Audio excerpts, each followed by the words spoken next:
Hey, you are listening to the Grumpy Guy BJJ podcast. Welcome to the Grumpy Guy BJJ podcast with James Wilson and Rob Eichhoff.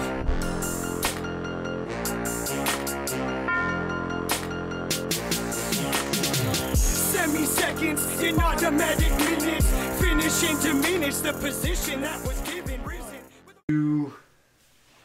Boom. Okay, we're back again. We are back.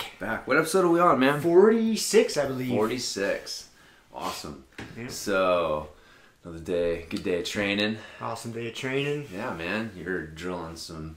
That was fucking hilarious. You're like drilling shit the whole time based on something that I did. And then we're rolling and You wouldn't give me the reaction. Because I knew. You knew my reaction to your reaction. It was funny, man. Because I was like, man, do I really do that? You're like, yeah, you usually do. I'm like, man, that's really stupid that I would do that. But it's not stupid. I mean, that's the correct. Like, I was, for everybody listening, I was on the back and had your one arm trapped. Yeah, you with trap my leg, top arm. Trap your top arm. Yep. And then a lot of times you escape the bottom hook as part of your escape, and you start Yeah. trying to scrape me off. Well, I was drilling a move from that Yeah. on you today during drill class. Yes. So then when we started wrestling, live rolling after class, I got to your back, I got the arm trapped, and I was stoked because I got it the way we were drilling it. I know. I was pissed. But then I couldn't get you. You wouldn't shuck that bottom hook. No. And I even tried to get rid of the bottom hook myself and shove it underneath you. I even told you. I'm like, I'm not shedding that bottom hook, man. I was like, that's what happens when you drill the shit you want to do on the partners that I know. it was designed for. I know all your secrets, but It's all good. it is. It's good. It happens. But yeah, that was. Hopefully you'll forget by next week. I probably will. I will. Because like you said, it's not that I wasn't doing the wrong thing. And there's still a little bit of a race. Yeah. Like if I can fucking get my shoulder down and beat you, but it's But if you know exactly what's coming, if you I know just it's don't do coming, it. I'm like, man, I don't want to do I'm that. just not going that way. Going to that, yeah. You're basically catching me in like a crucifix, Yeah, fucking like a crucifix arm back, bar or whatever. So yeah, not a good spot to be. So, but so yes, I was able to avoid that. But I was so pissed because you're doing it exactly like we drilled, and like fuck, man. Like that's the thing with jiu-jitsu. It's like when you're good enough, and like you are, I even know what the fuck you're doing. And I'm like, I'm sitting here and I'm like being led like a dog, being dragged basically by the leash down this fucking pathway. I'm like, I don't want to go down here. I know it's at the end of this fucking block, man. It's not good. And, but yeah, that's, jiu-jitsu's, that's what's fucking good, man.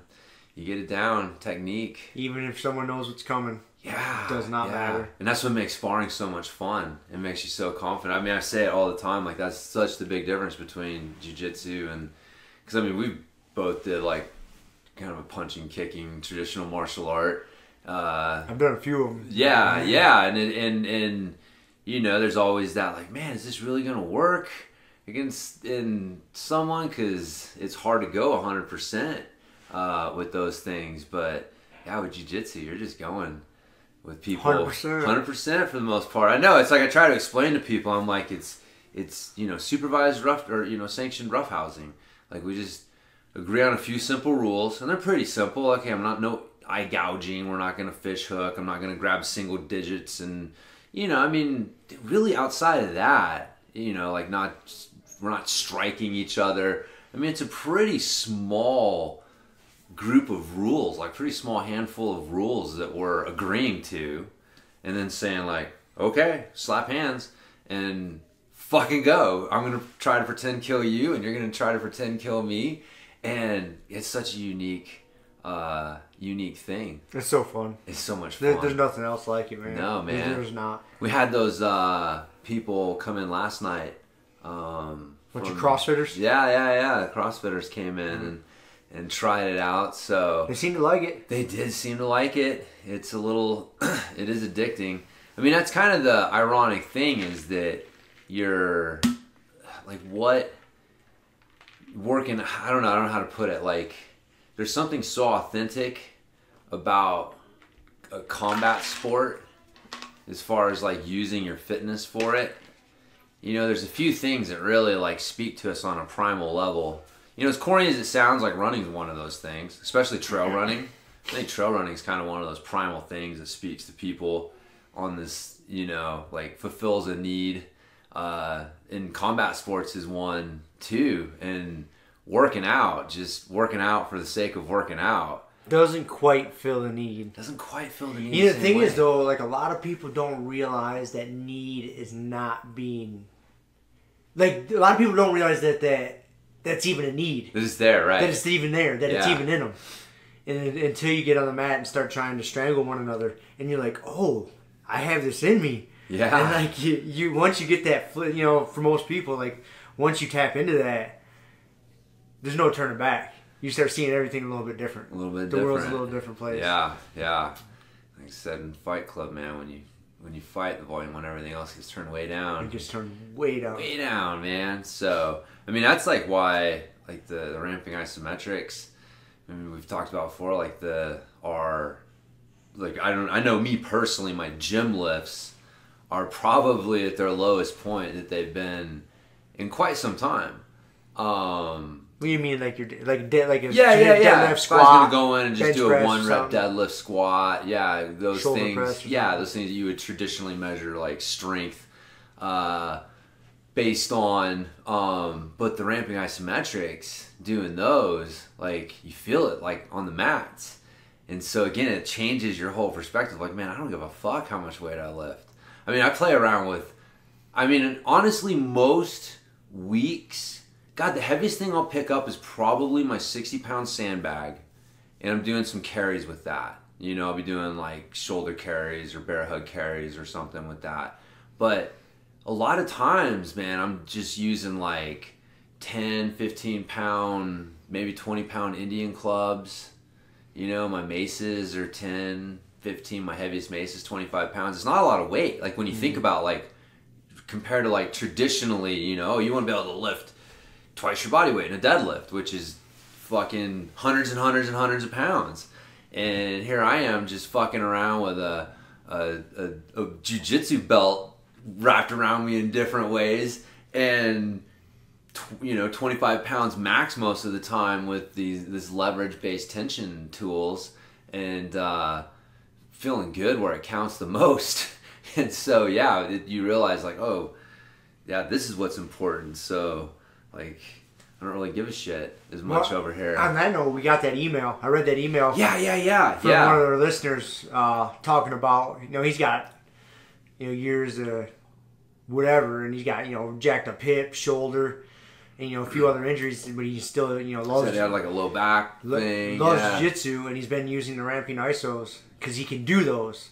You know, to where like going in and deadlifting and military pressing is just kind of out of the question. Can't do it, yeah. And he said he's been noticing the difference. That's fucking awesome, dude. Yeah. I was pretty stoked to read that. I read that too. He was saying too that some of his training partners were mentioning as well that he was definitely getting harder for his guard to get past and things like that. So it. Dude, it works. It works. You know what I mean? Like, we wouldn't be fucking talking about it. That's all what started this podcast. Us going to that seminar and learning about ramping isos. It's funny, man. I'm trying to explain it to people. I'm like, the way I try to preface it is like, okay, do you know who Steve Maxwell is? And most of the time people are like, no. Which is really, to me, kind of shocking. Well, unless they've been in the fitness world or the jiu-jitsu world. But I'm talking to fitness and jiu-jitsu people. Who the fuck am I talking to? You know what I mean? So, yeah. It's a little interesting. It is shocking. It is shocking to me that especially in the fitness world, I mean, on some level, because he was one of the original kettlebell guys. Like, he actually has a pretty big impact that a lot of people don't realize on the modern fitness, functional, quote-unquote, functional fitness Yeah, he was scene. one of the fucking pioneers. He had a Pioneers huge of it, gym dude. up in Philly. Yeah. I mean, he trained a lot of pro athletes out of that gym. I had the first kettlebell gym on the East Coast. He was one of the first American black belts in jiu-jitsu. That Here was in the also States. That was also the first jiu-jitsu school on the East Coast as well. Yeah. So I know, man. He trained Royce for the original UFC. Like, that was his strength and conditioning coach. And I remember. I mean, I've heard the story a few times since, but I had a chance to talk to him, and he was talking about it, and he was saying like, yeah, you know, they picked Hoist because they wanted him because he didn't look the part.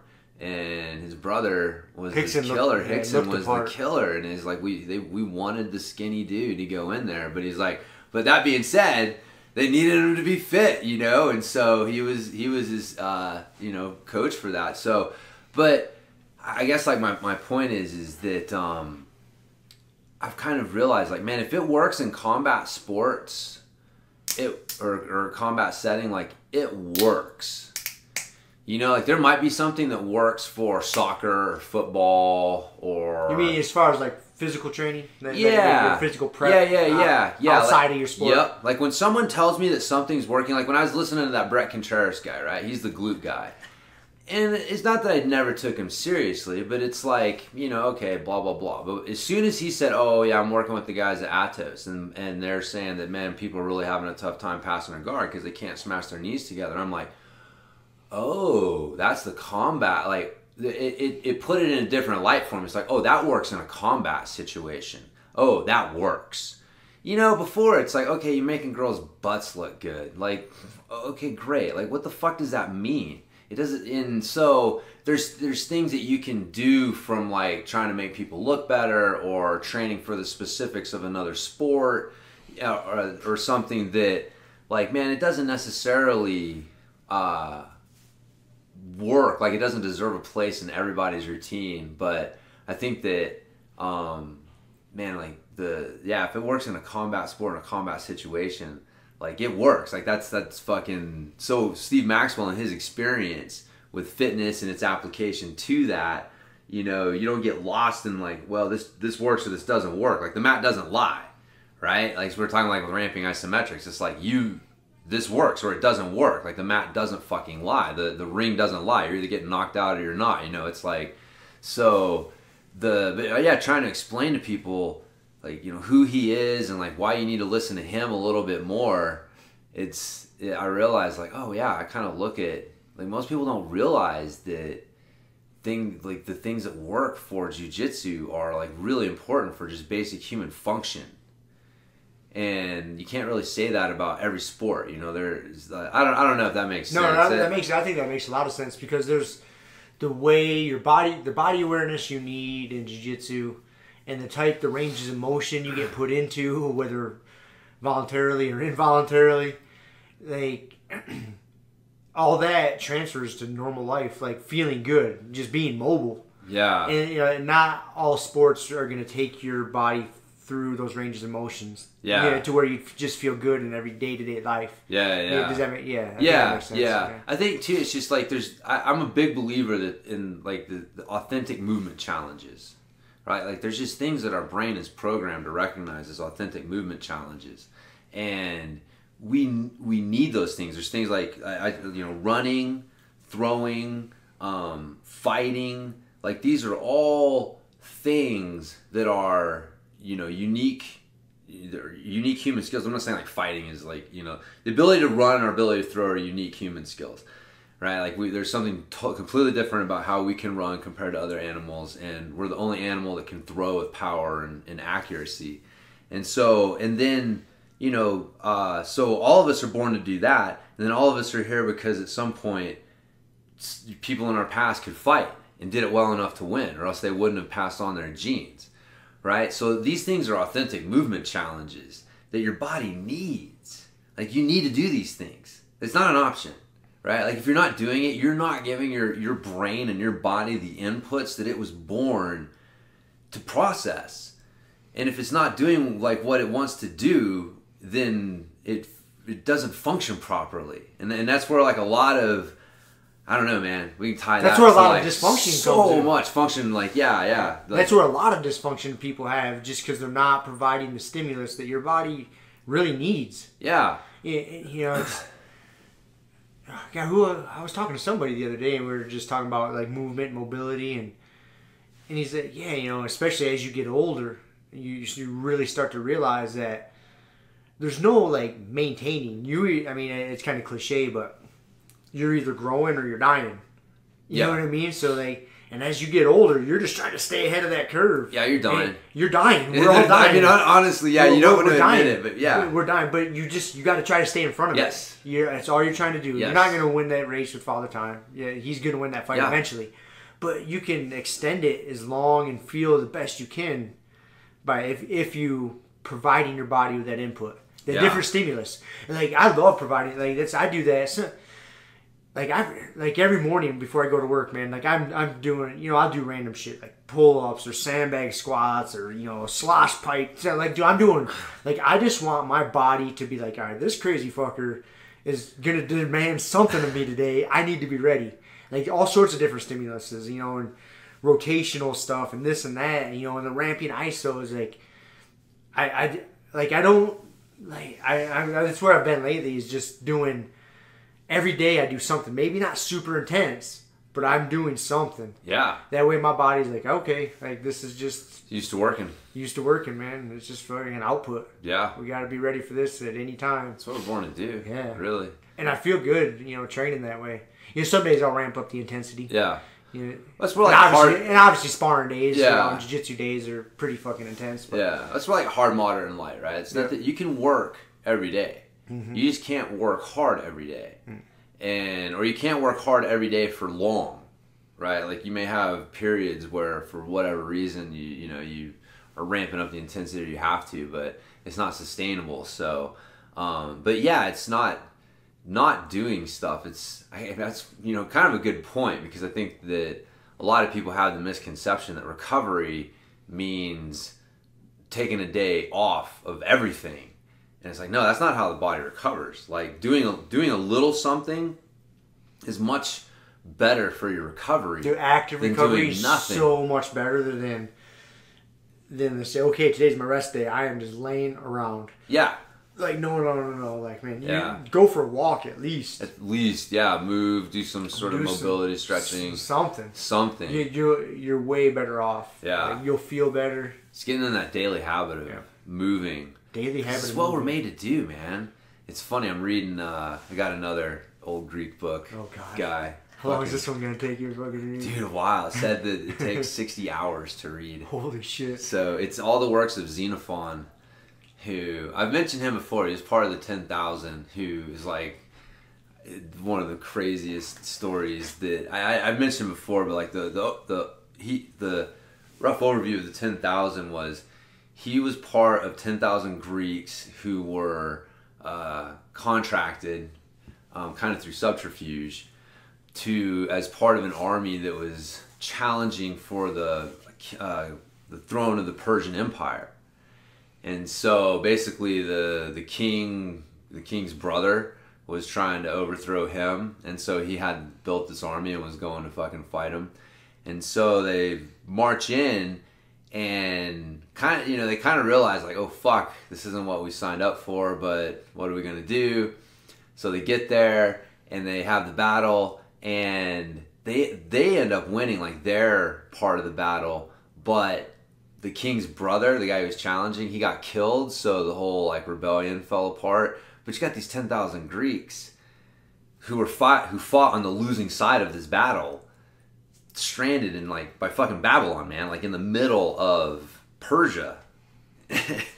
No friends, not a good situation. And they literally fucking marched their way out of there, and the whole time being attacked and harassed by the Persian army and the people in the mountains in front of them. And they fucking did it, man. They got the fuck out of there.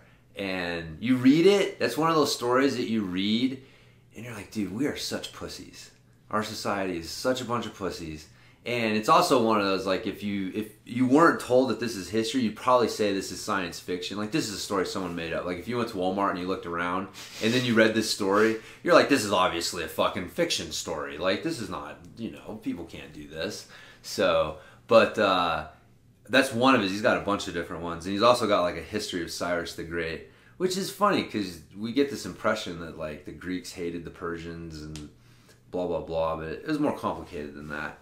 Because it's actually like it's it's a famous history, I guess, like Alexander the Great and Julius Caesar famously kept copies of it, because it's basically like a outline of how a great leader should think and act and whatever. So it's obviously a fictionalized version of it, but it's a long roundabout way to say that one of the things that he talked about in there was that he would always make sure that you had to fucking earn your meals with a sweat.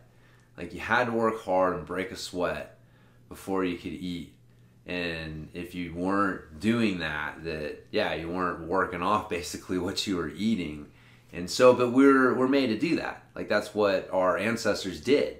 They worked some every day, and then they ate. And, rinse and repeat. Rinse and repeat, Sleep man. and do it again. Do it again, man. So, but yeah, that idea of just taking days off and doing nothing, sitting on the couch, and that's where people are. I'm like, how the fuck do you watch so much TV? It's like, you must have like so many recovery days. Like, what the fuck? You know what I think? I was thinking about this too, is something that fucks people up is like having a scheduled recovery day. Like, okay, this day of the week, I mean, if you have a real set schedule, you might be able to attain it. But it's kind of one of those things to where, like, I think it's better for most people if you maybe don't have a set day. You know what I mean? Because that way, if let's say you had a set day, but a good opportunity came up to where you could get a good hard training in, like a buddy of yours came in from out of town unexpected, or whatever, are you going to throw out that fucking recovery day to miss a really good training day with a good friend? No, like, and then you might get a day to where your shit just kind of snowballs and you get busier than you thought. And like, oh, hey, man, that's my recovery day. Like, fuck yeah, I'm not going to make it to the gym today. Like, this will be my rest today. Yeah. I was active. I was up moving around, doing chores, this and that. Like, do a little mobility and just call that. Like, as long as you have it in there, I think that's better for most people. Yeah. Instead of being so regimented about it. Like, this is my day. Yeah. You got to kind of go. You got to kind of go with the flow sometimes, because life throws curveballs at you. Yeah, having some flexibility. I think like a lot of things, you have to have some unfreedom at first. Yeah. And have that scheduled rest day, but then you realize that, like, the point is like not to have a scheduled rest day, is to have a rest day. Mm-hmm. But at first, you've demonstrated that you can't do it on your own, so we've got to put some sort of rule in just to get you doing it, and then you learn the lesson and go from there. So it's like raising a kid. I can't speak to that. I raised a dog. Well, they're very similar, man. Very similar. It comes down to what do they see? What does the dog see? What does the kid see? It's not what you think they see. It's not what your intention is. It's what they pick up on and what they see from the interaction. And so you're always having to play mind manipulation games with your kids. So I'm just saying this because I know they're listening. I'm just kidding. I love you guys. But yeah, I mean, in a lot of ways it is just building good habits. I mean, it really doesn't, the principles of it don't change whether you're trying to train kids to have good habits or yourself to have good habits. Good habit, yeah, and just, repetition and routine, and just, at first you got to have that unfreedom. Just be dogmatic about it. Yeah, this is my training day. This is it. This is my recovery day. This is my time. Like, I get home from work, and before anything else happens, take a shower, and then boom, I do my mobility. Yeah. Like, you just have to. Like, that's it. You gotta have everything that, down, dude. Yeah, I think that. So here's. I'll say that on the micro level, I think having a level of unfreedom on a daily basis is good.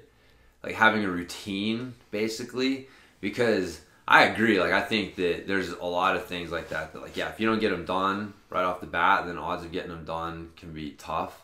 And so, or like having that time carved out, like, this is my time to work out. Because I know that, like, the days that I usually work out in the mornings, right? And I know those days where I'm like, I'm a little busy, I'll work out later today. And then trying to get it in. No, it doesn't happen. No, it doesn't. And so, that, like, having that routine aspect on a daily basis, I think, you want to be as inflexible as possible with that. You need to have some flexibility with that. But on, like, like the bigger level, like what's going to be my recovery day, like your week, like what's going to be your hard training day, what's going to be your recovery day, those kind of things like that. You want to eventually have a little flexibility with that. Like you said, you got a buddy that shows up and is like, oh, hey, I guess today's hard training day instead of recovery day, or vice versa. So, man, it's a balancing act. It is a balancing act. Trying to find that balance that I think we talked about last time. You don't ever really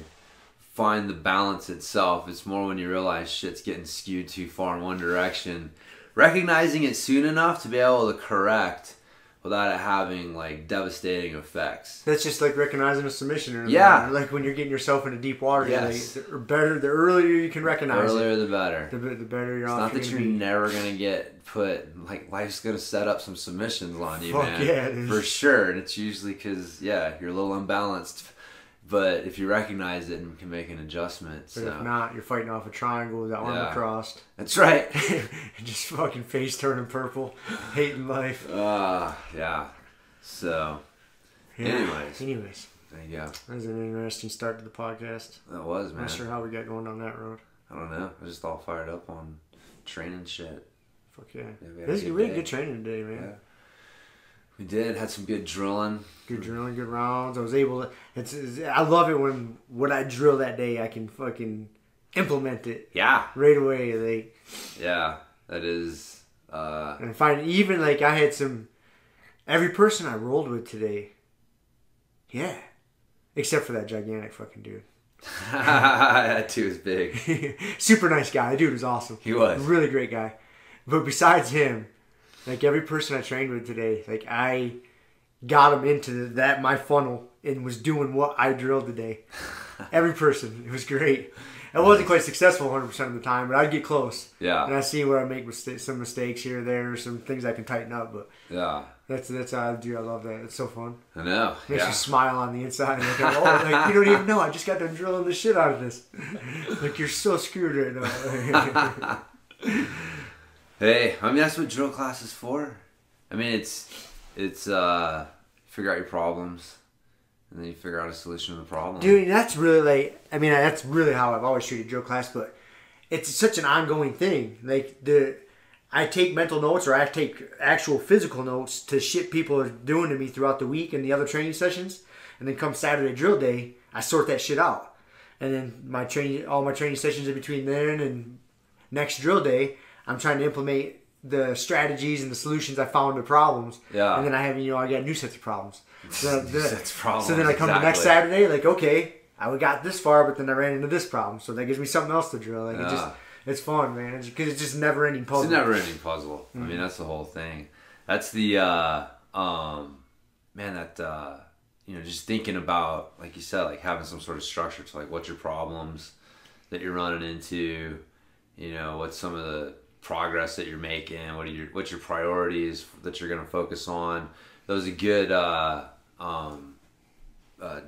post, one of his freaking 1,000-word Instagram posts, but he was talking about goal setting and just kind of like that in 6 months, like you can really change your jiu-jitsu game. Like you can make a really big impact on your specific position or something like that if you're focused on it.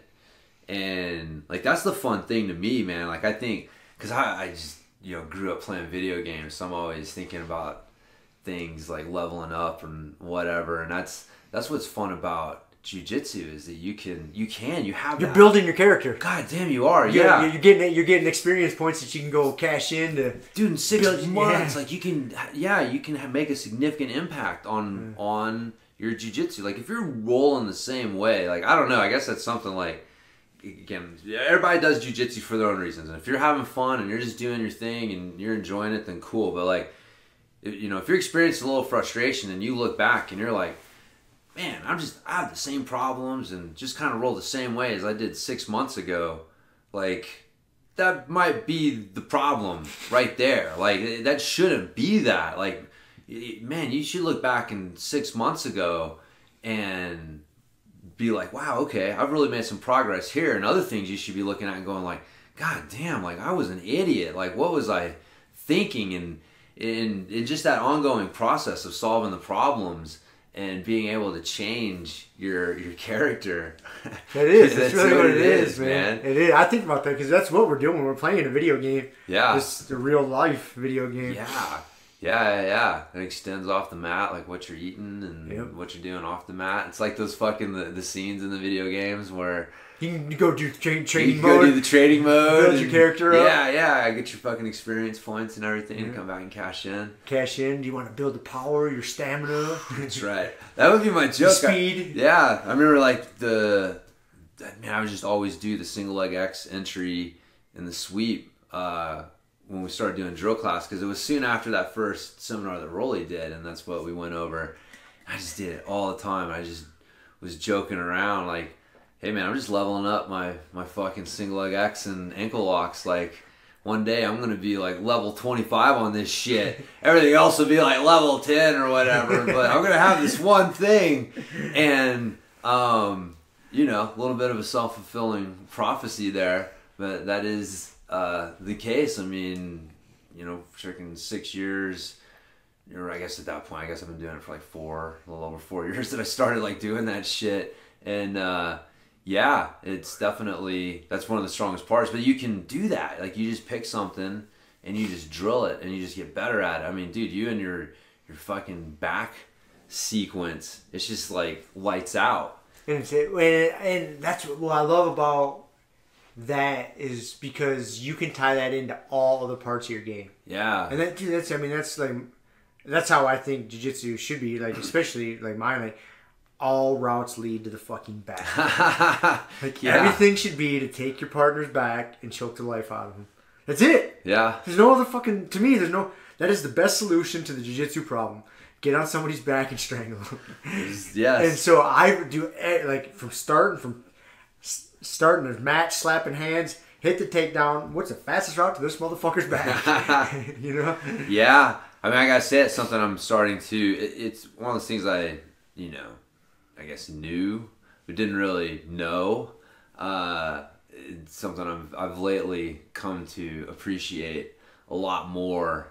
And yeah, again, like I've talked about, for me, it was more just I got lazy with just going to mount instead of working hard to maintain that back position. But yeah. And that's what, like, if you make back like your ultimate goal, like you can make that like the foundation, like the bottom of the pyramid. And you can build on that. Yeah. You know what I mean? Like, okay, from this position, for me to get to the back, I got to do A, B, and C. You know, so then you start structuring everything. So it helps you build all your other arms of the game, trees of the game, you know, limbs, I should say, you know, like tree limbs. It helps you build all these other limbs for certain purposes and reasons. Like, okay, if I go here, I can get to here, to the back. If I go here, I go... You know, you get these little diagrams in your head, dude. I do, like... I'm driving down the road at work and I fucking see these diagrams, dude. These like it goes to the back, it goes to, you know, like, yeah. It helps. It really helps me organize everything. Yeah. Like, okay, if I can trap this limb, you know, I gotta like, because then I'll switch it up. Like, okay, back, but then if I'm losing the back, I can get to side control, and as I transition to side control with my lapels here, like I can get to this choke. Like, yeah, just you can build everything on that. You just grow it. It's. Yeah, that's the definition of a system. Yeah, system, man. You gotta get your system. But dude, that takes so many years of training. It does. So many fucking ass whoopings. Yeah, I mean, to get some sort of like roadmap. I was thinking about it the other day. Like I hate to use the word system, but like I have a little, like my leg lock. I have like my own little leg lock system, and I have like, you know, points of entry and transitions, and then like exit points, and I think about it like that. Like I know, like you know, it's not that I feel like there's points where I can safely exit. So for me, it's like, okay, if I'm in this position, now I have the choice: am I going to exit, or am I going to continue attack, or keep going down the funnel?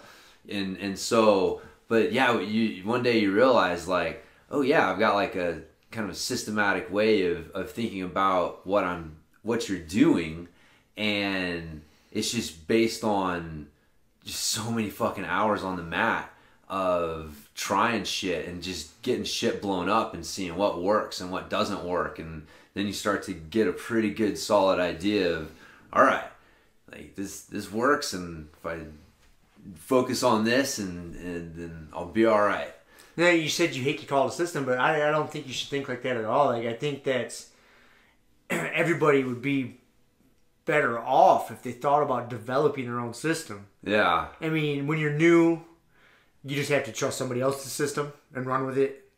But as you develop your game, you spend more time on the mat. Your little intricacies, you'll develop your own system. Yeah. And, at first you got to kind of pick somebody else's and run with it, and then sort it out from there. Right. But yeah, like everybody, like when like you and I are training, it's your system against my system, really. You know, I mean, it's jiu-jitsu. I mean, like you were talking shit to me today. What'd you say to me? Like, hey, you ready to try some more of your nonsense on me or something? Yeah. Like that? Like this motherfucker. It's your fucking... You're gonna put your nonsense against fucking my system? yeah, man. Like, Yeah, all right. listen, yeah, It was pretty talking good. Whatever some you said, shit. you were talking shit. I'm like, Yeah. all right, let's see if my nonsense sorts itself out. Try your nonsense on me again. Well, it was just funny because we'd said I knew what you were doing. That's why I was calling it. I was like, what are you going to do? You're going to force me back in that position, and I'm going to refuse to do what you want me to do. And we'll go from there, man. Luckily, I was able to avoid it that second time. I think you had me fucking threatening that choke. Were you fucking with me on that last one? Could you finish that choke whenever you wanted, that last round? Man, you had me tied up really good. But I was controlling your secondary arm. Oh, so, yeah, I probably could have. Yeah. Yeah, if I wanted to be real dick. Yeah. But, like, who's going to win in this? You know what I mean? Like, Yeah. me being an asshole proving I can know. just choke you there, like... I thought so. You know, who wins? I thought so. And, it was like... I do that a lot, not to be an asshole, but, like... like there was, I don't know if you remember, like that closed guard armbar I threw up on you. Like you were sort of getting out, but if I would have really fucking hipped into it and beefed into it, yeah, probably could have got it. Maybe not. I don't know. But it got to the point to where like I just recognized like, okay, I like James. I don't want to hurt James. Right. And I'm having to put a significant amount of effort into it. If I would have had technique better, I wouldn't have had to put so much effort into it. So just let it fucking go. Yeah. You know what I'm saying? Like, there's... You're not... Like, as soon as you start trying to fucking open up the throttle to get something... Yeah. The benefit is significantly diminished. That's just pride and ego coming in. Right. That's all that is. And it's hard to recognize. Again, that comes from years on the fucking mat. Like, yeah, there'll be times like, where I have my forearm on somebody's Adam's apple. And I know if I could just fucking pinch my fucking elbow, like, I'm going to crush the fucking windpipe. Do I want to do that and we got to reset? Or should I just fucking let go? Let's see what happens from here. It's better for most people involved. Right. If I just fucking kind of let it go. Like, if I cross-face the fuck out of you right now, yeah, I'm going to slip my arm in and I'm going to choke you.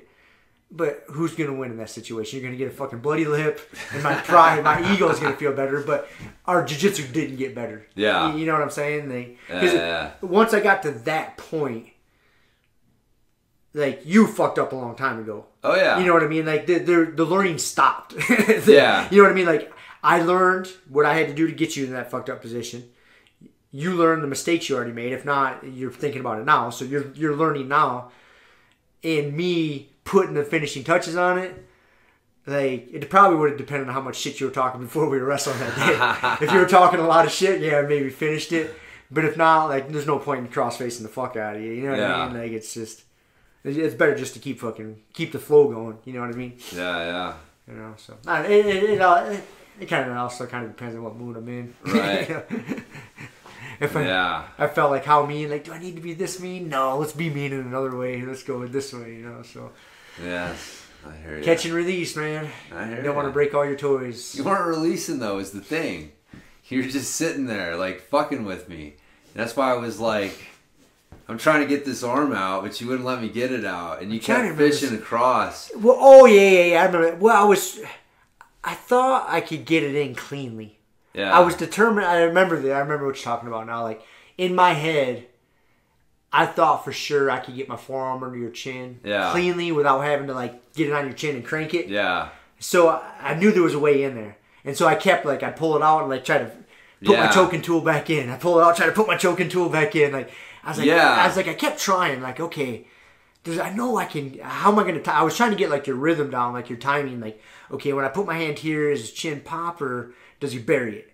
And when I pull it out here, when does he lift it? Like there was a dance. I was trying to fucking figure out the timing. get the timing down. So that's why. Yeah, that's why I was like, man, I can't.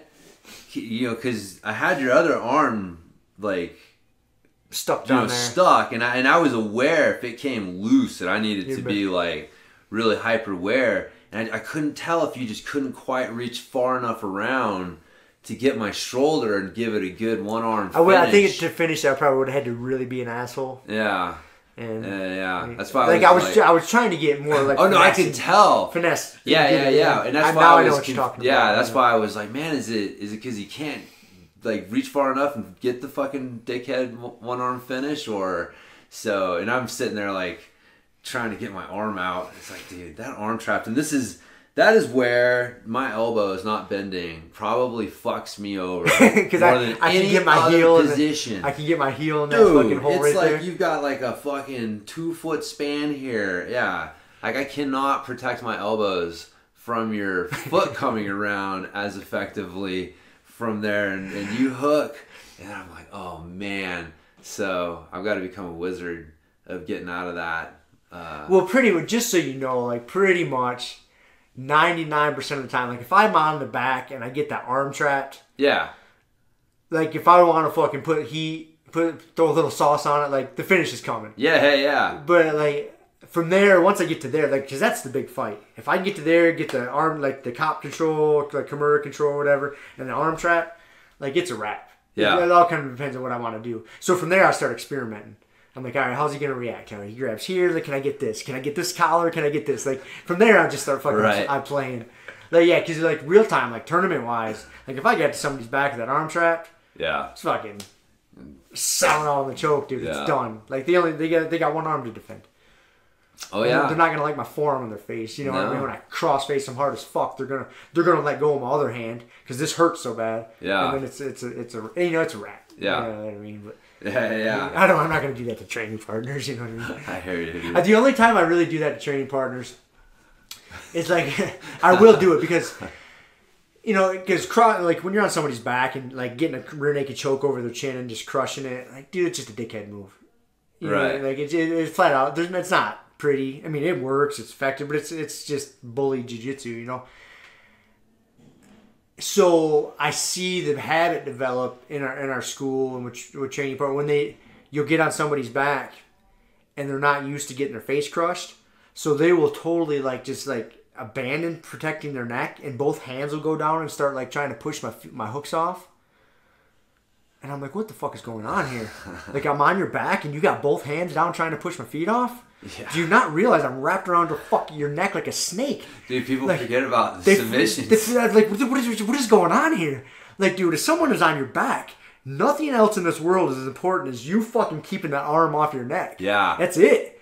And once in a while, somebody will get cocky or something. I don't know. And they'll put both hands down and try to fucking deal with a hook. Like, dude, you're taking both arms away from your neck right now. Like, okay, I see what's happening. You don't think you can get choked by tucking your chin. Let's remind you what happens. Your face is not a defense. Your face is not a defense. It's part of the defense. It's not the defense. No. You're going to lose that fight. Yeah. And so that's the only time I'll do that is just to...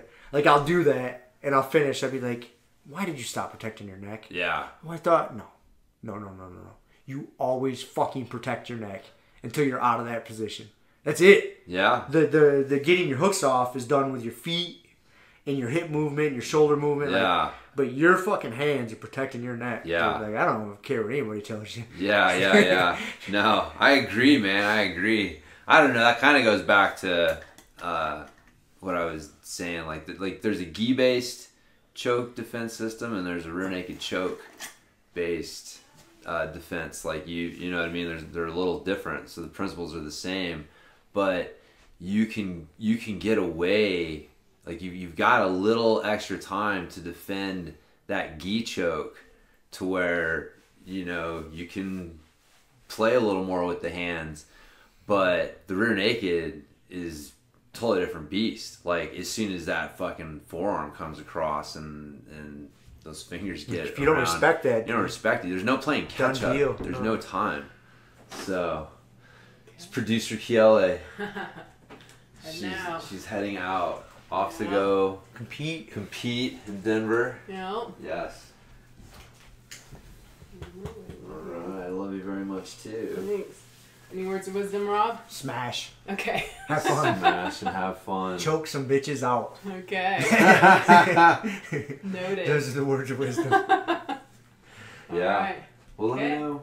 Yeah, just keep me posted Oh. how things go. Yeah. So, Let me know when we get there. okay. Okay. All right. And what Octane too. Up to you. Okay. All right. Okay. Have fun. See Be ya. careful. Oh yeah. Thanks. Yeah. Bye, Octo. All right. Anyway, So, off to compete. Little girls only tournament. in Denver. It's over pretty in cool. Denver. Yeah. Yeah. I mean, we've got 4 girls going. So, Be a good experience for them. yeah. Yeah. She's excited. She came back from Masters Worlds all fired up, bitten by the competition bug. New purple belt. Yeah. Well, I mean, I think the new purple belt definitely helped. Because she doesn't want to go back next year. Because now you're like, I mean, you start over, man. Like, you're a new purple belt. Now you're in the freaking category where, man, you could run into somebody who's ready to get promoted to brown belt. Like, I mean, there's a pretty big gap between new purple and Old blue. old blue or your old purple. New Yeah, brown. new brown. Oh yeah. So it's she's like, man, I want to get some experience rolling with other girls, and because that's the thing too, like you can roll with guys and it's just a different experience, especially like the higher level guys. I mean, that's the thing. Kiela and I were talking about this the other night, and like, no disrespect, but you know, I was telling, like, man, you'll never know what it's like to experience 100% Rob. Yeah, I'm never gonna do that. No, and she'll never know what it's like to experience 100% Kevin. No. I know what it's like. Oh yeah. It's fucking frightening.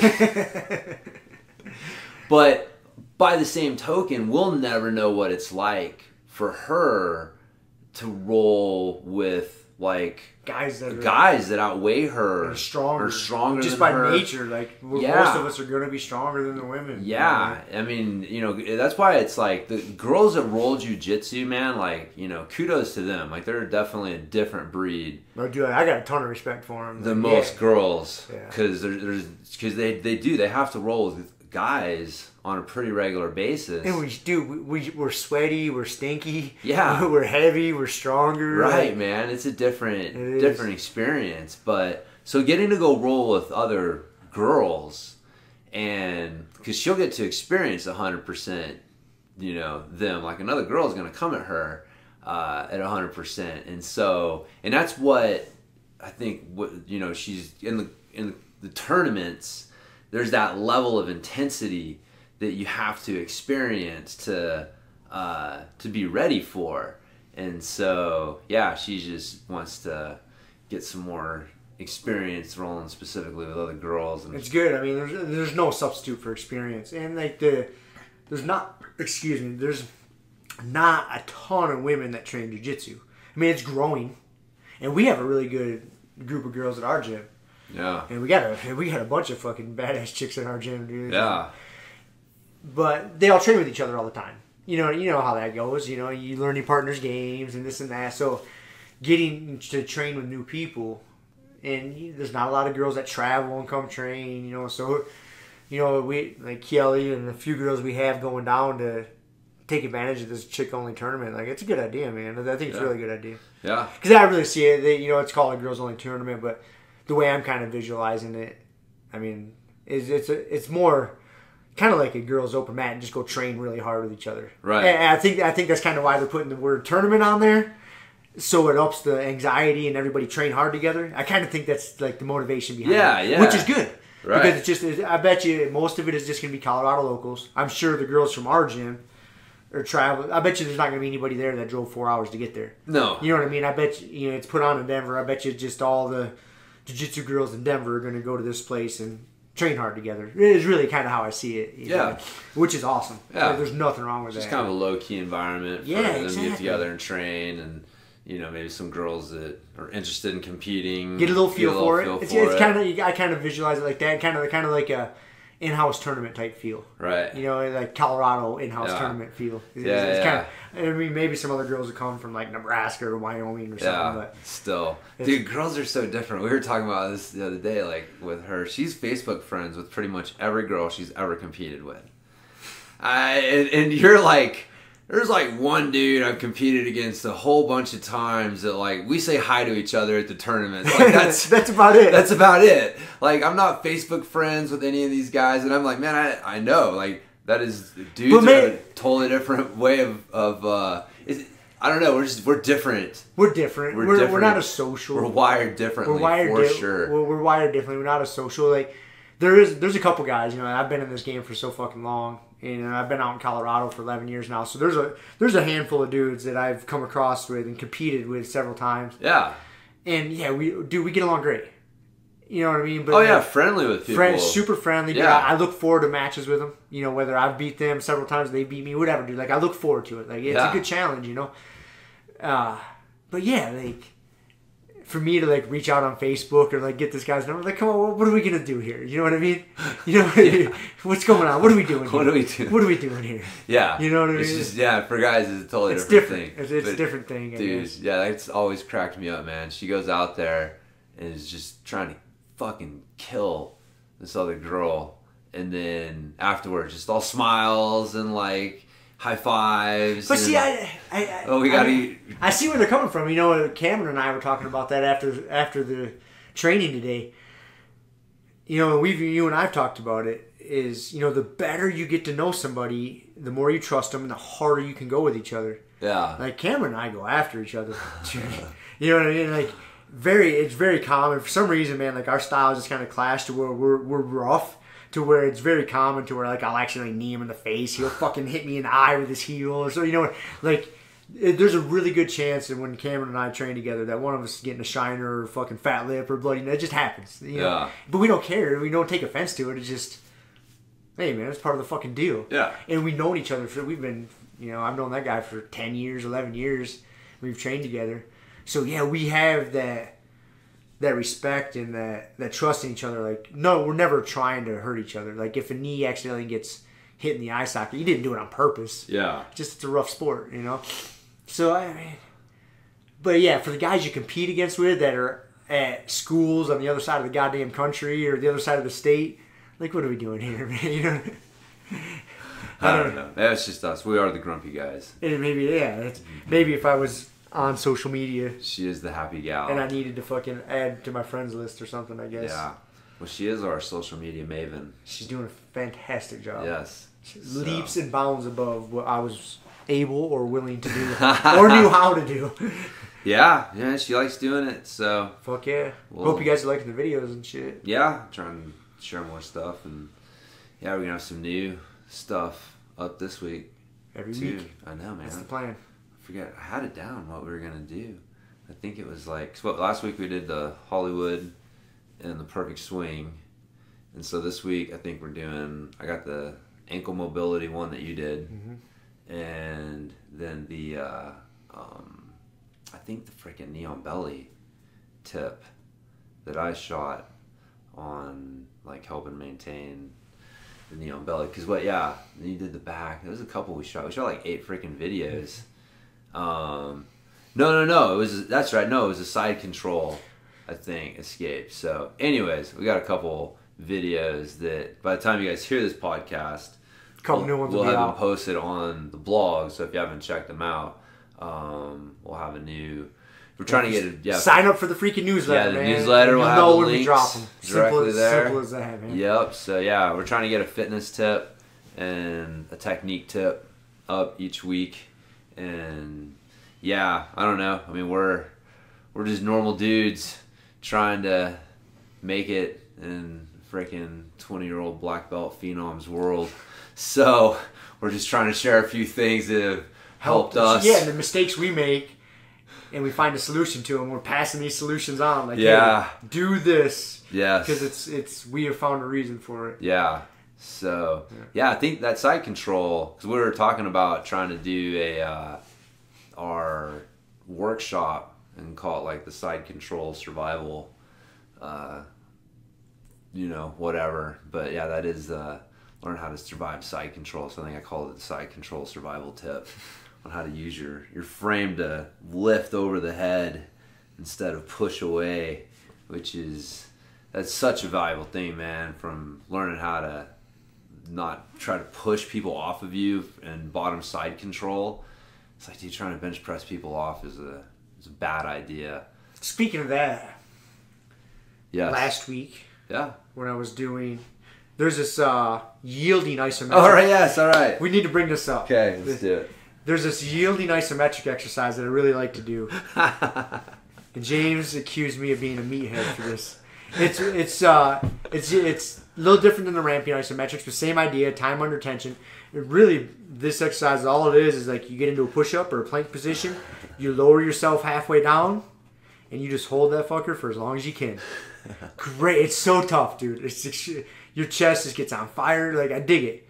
And we got done doing it, and James immediately, he's like, I know why you like that. You're a fucking meathead. Man, it really gives you a good pump in the chest.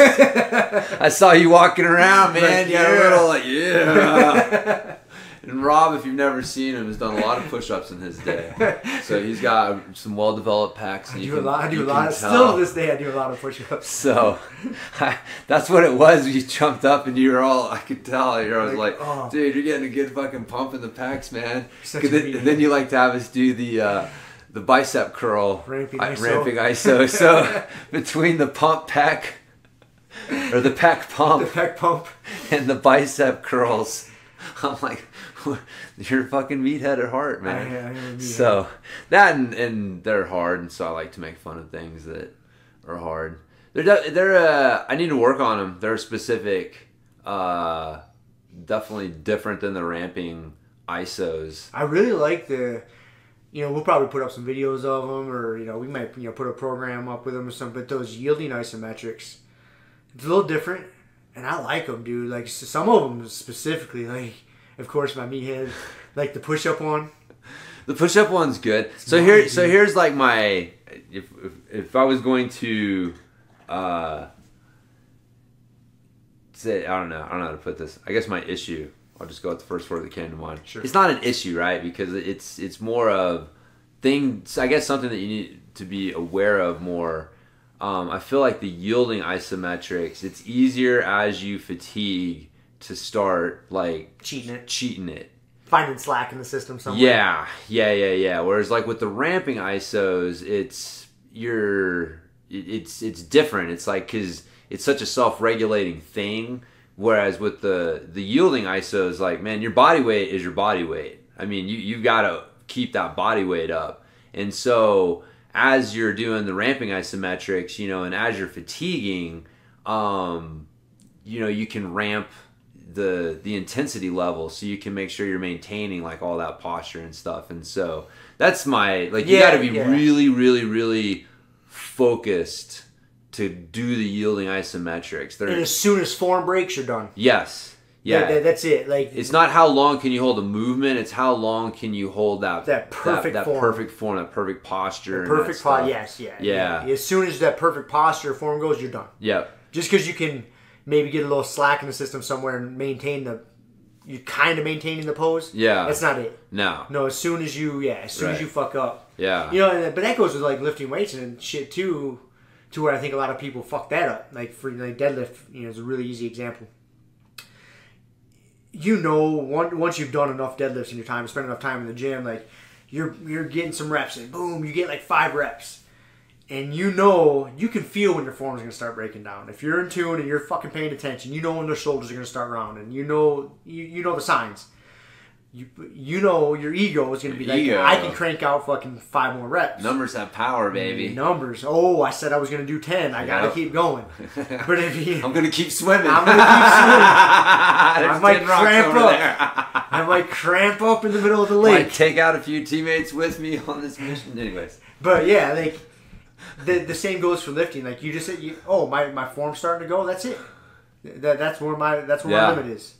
It's not just sacrificing form to get the numbers. Yeah. Numbers are doing nothing but massaging your ego. That's why I like the isometrics, because you take numbers out of the whole numbers out fucking of the thing, thing. man. Like, there's no weight, there's no reps, the numbers don't matter, you don't get caught up in them. And yeah, dude, I've definitely fucking done my body a disservice more than once. Yeah. Because I walked in there with a piece of paper. That said I was going to do I'm this. going to do this. Yeah. And god damn it, I did it. I'm going to do this. Yeah. And it's that's why, like, when I do, like, I always encourage the athletes that I work with and the clients I work with to judge their effort based on rate of perceived exertion. Not, like, the external numbers are going to, like, correlate, but they're not going to necessarily be, like, the cause. Because, you know, you can, I'm kind of touching back on what we were talking about earlier, right? Like, so you can, if you didn't get enough sleep the night before and you walk into the gym to train, you know, lifting weights or whatever in this case, what would rank as an 8 on your rate of perceived exertion is going to be different than if you had a great night's sleep the night before. And so that's where really people get themselves in trouble, is because they're not taking their current, like, you know, like, physical state into account, and they got these external numbers that may or may not correlate. Like, when they were calculated, they may or may not correlate to the same place that you were when you decided this was the numbers that you were going to do. And so like, using that rate of perceived exertion, and that also encourages you to tap into your internal, like, how do I feel? Again, like, going back to your own body awareness. Like, instead of relying on a heart rate monitor or, you know, the weight that you lifted to tell you how hard and what benefit you got, like, you should be going inside and learning that shit. So yeah, that's like a tip for people. Like, don't get hung up on the numbers. Like, weightlifting is important, but if you use that rate of perceived exertion instead of worrying about, like, the specific number, then that kind of helps self-regulate some of that shit. But don't use that as an excuse to bitch out either. No, you definitely don't want to use it as an excuse to bitch out. But I would say that over the long run, if you're going to err on the side of bitching out or fucking going too hard, like... Go too hard. Yes. You knew I was going to say You knew that. this is why, yeah, and I would disagree. I would disagree. Kind of disagree. And say that the other one will. But anyways, yeah. That's why we jive well together. Exactly, man. You know, another good one that I like is the yielding isometric is just the pull up. Yeah. Just fucking get on the pull up bar, pull your chin up over, fucking hold it. Just to get support. Just hang as long as you Or can, suspension, man. yeah. As long as you can until that chin's not over the bar. You'll start slacking and trying to stretch your chin. Yeah. Dude, Yeah. that one's tough too. Actually, I mean, You can't really fuck that one up. Now that you mention it, it's because I remember that being, like, one of the movement skills that natural method guy talked about. I talked about before he had designed his own. So we talk about boxes, right? Like, boxes can be hip hinge, squat, push, pull. You know, and this guy had designed a training system, and his boxes were like throwing and jumping and lifting stuff off the ground and putting something overhead. And so he had, like, these different boxes, and the support and suspension were two of the boxes, you know, that are things that he trained, and that's just it. Like, hanging, like, that's suspension. So doing both, like, you know, lock offs at the top, or hanging just full to the like bottom, dead hang, which is great for your shoulders and your spine also, or just like that, you know, halfway, just hanging.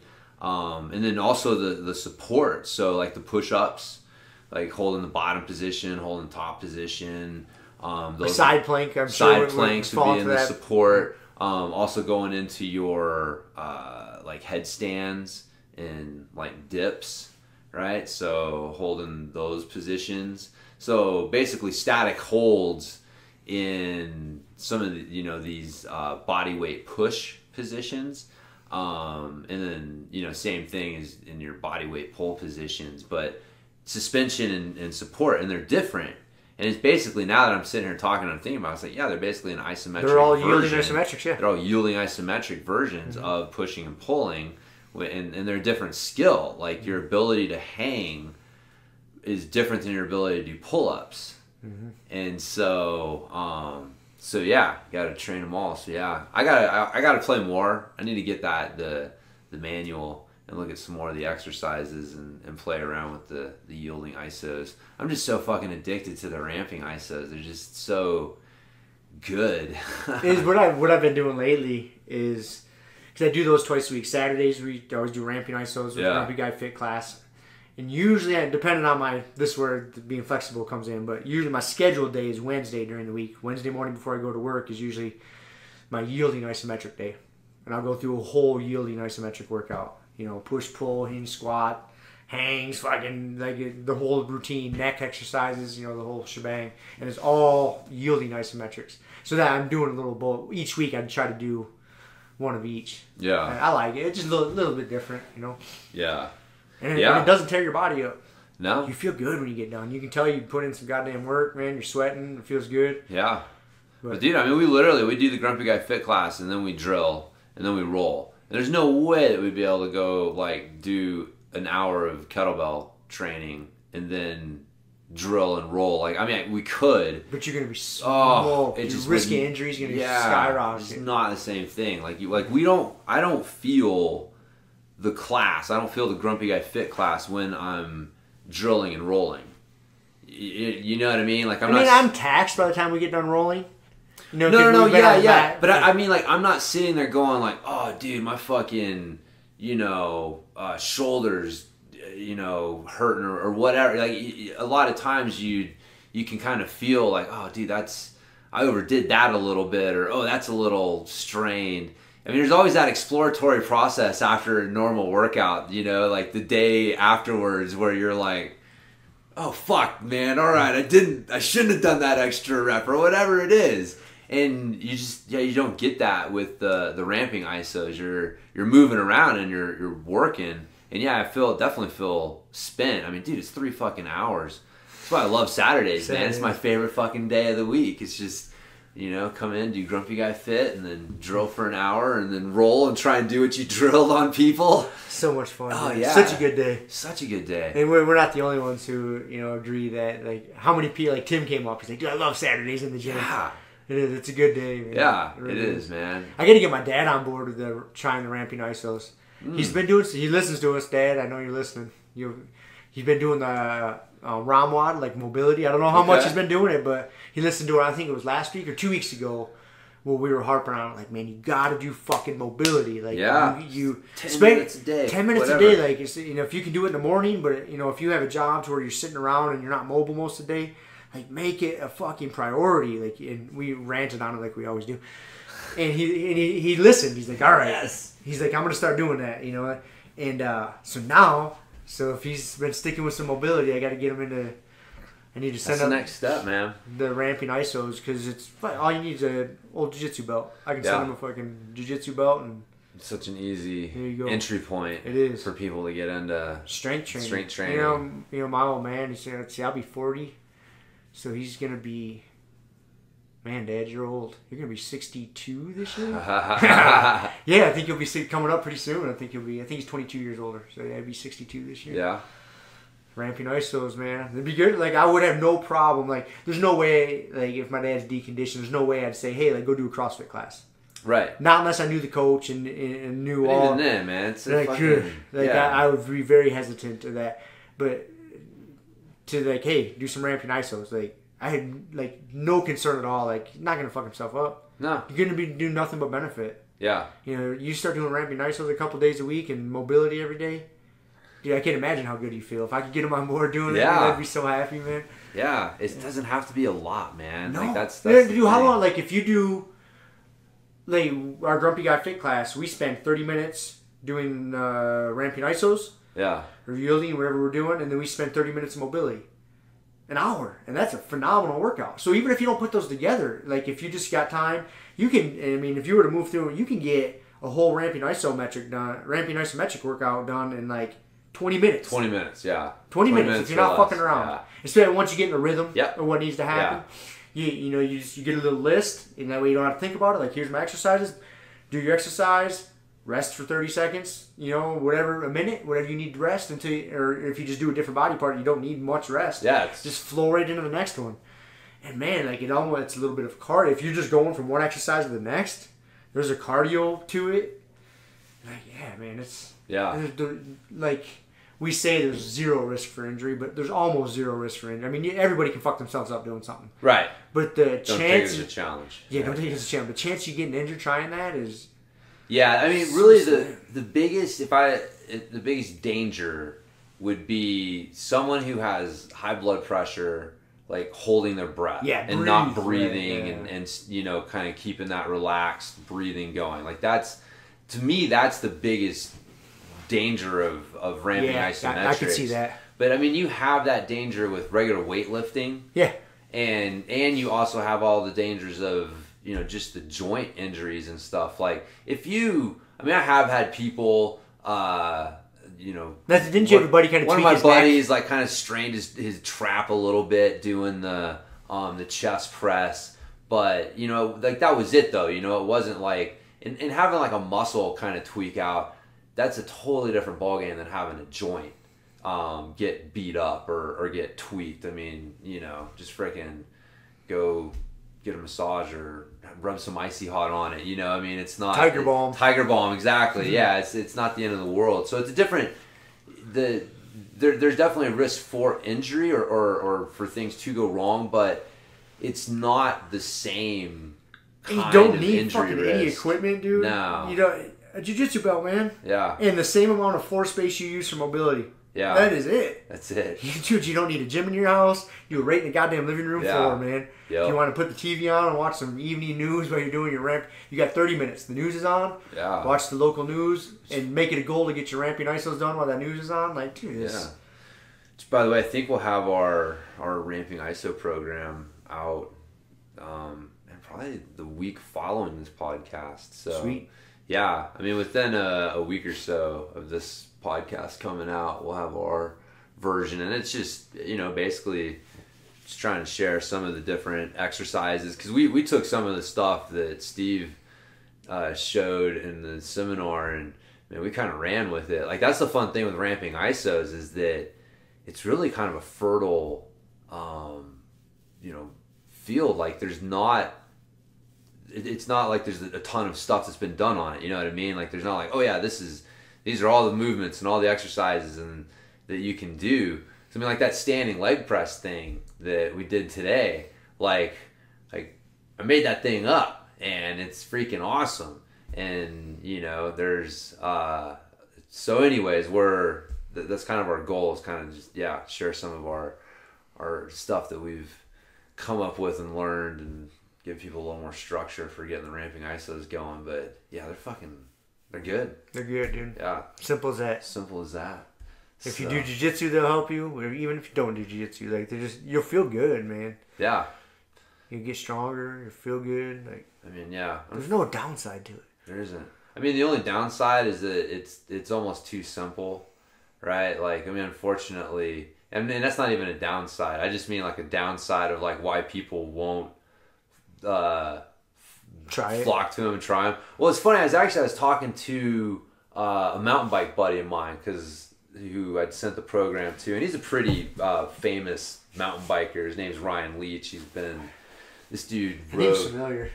I Yeah. don't even know shit about mountain biking, but the name's familiar. Dude, he's ridden some crazy shit. Like, this guy rode chain link, a fucking section of chain. And he's got this one scene in one of the movies where he's sectioning railroad tracks, right? So he rides out and he's balancing on one railroad track, and then he's able to like hop and transfer over to the other railroad track on his bike and stay balanced. And then he's got like a whole little, like, he hops and does like a 180 and lands it. Have you ever tried to ride a railroad track? I have, actually, dude, and this is one of the funny things. Like, this guy he's one of my like mountain biking heroes. Like, I've watched videos of this guy since I started riding mountain bikes, and hell yeah, you know, I saw that, I was like, dude, I wonder if I could do that. So not like seriously, but I did attempt it. I mean, I got pretty good, man. I got really good at riding skinnies. Like, I was really motivated to What's that mean? I don't even know what that lingo means. Oh, riding skinnies? I don't even have any idea what that means. It means riding bridges. Like, it used to be a much bigger thing in mountain biking, the whole, like, free ride scene. There was a lot of building going on. And it started up in the North Shore of Vancouver in British Columbia. And originally it was like they would build these structures, these, you know, ladders and bridges to get over like swampy, you know, or just areas that weren't as good to ride over, fallen trees or whatever. And so then they started like, oh, we can like make this a little taller and maybe, oh, you can drop off of it. And so it started evolving and it became like artwork, man. At one point they had like a human hamster wheel. I mean, dude, it was insane. Like the level of art, like I said, it's the best way to describe it in my mind. But riding bridges, and they would get fucking skinny. So riding skinny. So like you ride on a 2x4 or something. Like, skinny, yeah, like flip that 2x4 on its side and riding that. Yeah, I had something like that. That's your quote unquote bridge. That's your bridge that you're riding like a 2x4 on. Yeah, and like the fucking ditch. maniacs would be riding shit that skinny, like 20 feet off the ground. And dude, it would be insane. Just totally insane, man. And those were the good old days. Free ride was awesome. And the cycling industry killed it all because they couldn't control it, corporate bastards. But anyways, Ryan, who's from that area, he's got such a good fucking rider. And he's I've gotten to know him, and we've gotten to be friends because he's really into yoga, and so he understands like the physical training side of stuff. And so I showed him the Ramping ISO program, and he was like really interested. Oh wow, like, this looks fucking cool, because he's just into that whole like body thing, and he did it, and same reaction we did. It's like, this is different. Like, there's something here. I don't know what it is. Why haven't I been doing this? Right. Like, that there's a skill here that I don't have. And so he got curious, and yeah, he's been doing it. And we were talking the other day, and one of the benefits that he pointed out, which I found interesting, I hadn't thought about, but it made sense, is that it introduces people to, like, a degree of mental toughness. Yeah. You realize that there's times that you want to quit. You're like, I have to quit. And then you realize, like, no, man, I can keep going. I don't have to quit. And you realize, like, quitting is such a state of mind. And so it is, man. That's one of the hard things about it, and probably one of the reasons. It's like jiu-jitsu, man. I think, like, you know, unfortunately, as great as ramping isometrics are, do I think that they're going to sweep the fitness world and become like the new standard? No. There's a lot of forces at work against that, and Dude, they're tough. That is the least of which is not that. Like, yeah, they're daunting. Once you experience them the first time, well, I wouldn't even say the first time. Like the more, like, once you get to like about the third session of doing them, you kind of get a good feel for it. It doesn't take a ton of practice. Like your first session doing them, you're like, okay, I kind of get the idea. Your second session, you're a little bit better at it. You kind of know what to expect and how it's going to feel. And then by about your third or fourth session, like, you're like, oh, fuck, this is going to hurt. you know what exercises are really going to hurt. Yeah, so, you know which ones are going to hurt exactly. So it gets to be a little daunting. Yeah. You're like, all right, here we go. They're not all, you start staggering them, like, all right, we'll do our chest press to break it up, because that one's not too bad. And then we got to get after our fucking deadlifts, because that one's going to hurt like a motherfucker. Let's just get that one out of the way. So yeah, you start structuring it. Like, let's have one that's really going to suck to one that sucks a little bit less. And then one that's really going to suck, and then you start. Yeah. But that is, it is something, it's like jiu-jitsu, man. Jiu-jitsu lets people experience a degree of mental toughness. Man, you learn so much about yourself on the mats. So much, dude. Dude, there's so many times I've thought I was going to have to fucking quit. Like, just like, breathing so heavy, so uncomfortable. Just quit, man. And then you realize, like, man, I don't have to quit. I don't have to quit. I don't have to quit. I'm not dying. No. Like, things ain't getting better for me right here, but, I'm not dying. So, yeah. It's a good way for people to, even if you're, I guess, like, if you're new to jiu-jitsu, if you're not able to train as much as you want, that's kind of one of those, the cardio training aspect. I mean, you can link it to that. Like, it's a great way to just train that grind, man. Just train your ability to mentally fucking push through wanting to quit and find a different level. So 'cause that transfers to the mats for sure. For sure transfers. Yeah, for sure. So, all right, I got 2 notes here, man. Sweet. Tab. All right, I gotta pull them up. All right, so the first one. Did you see the there was a meme going around and it had like a list of submissions and it said like if you could only choose 3. I did. Yeah. Did you look at it? Oh, yeah. What did you choose, man? I thought about this. So basically, if you haven't, and again, people probably have, but just I guess to simplify it, let's say you were going into a tournament, right? And you had to pick 3 submissions that you could use, and no one else knew what you picked, right? So they couldn't like just set up defenses for it. But if you're gonna pick 3 submissions, only 3 submissions that you could use at a tournament, like what the fuck would you choose? I'm going rear naked choke, triangle, Kimura. Nice. Yeah. Nice. Oh. Yeah. What about you? What about me? Heel hook, knee bar. You know what's funny? I picked one lower body one. I picked the knee bar. Cause like as much as I love the straight ankle, like if I was to say like I'd probably catch people in more knee bars, like more tough people in knee bars, than necessarily like straight ankles. And the knee bars are set up a lot because like getting into the straight ankle and people trying to get the fuck out of there. But anyways, I like knee bar. And then I had arm bar, and then I got stuck. I like rear naked choke. I was thinking, but I think triangle. I'd probably fucking go with triangle because it's such a versatile choke. Because you can hit it from the back. You hit it from everywhere. You can hit it from everywhere. That's why I picked triangle.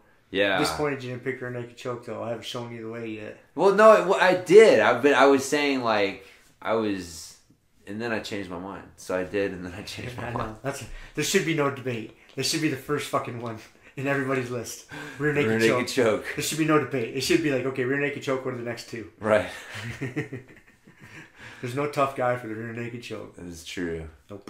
That's true. So, but yeah, that was kind of an interesting It's a good little thought experiment. Yeah, for sure. So. I rear naked choke and triangle. Like I didn't have to think about it. Like those 2. The other ones that like I thought about it. Like okay, arm bar, it's pretty versatile. Kimura, pretty fucking versatile.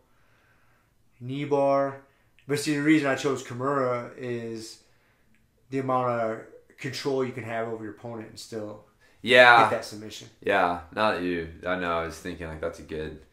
And you can set up going to the back. Set up triangle. They all go together, man. They all go together.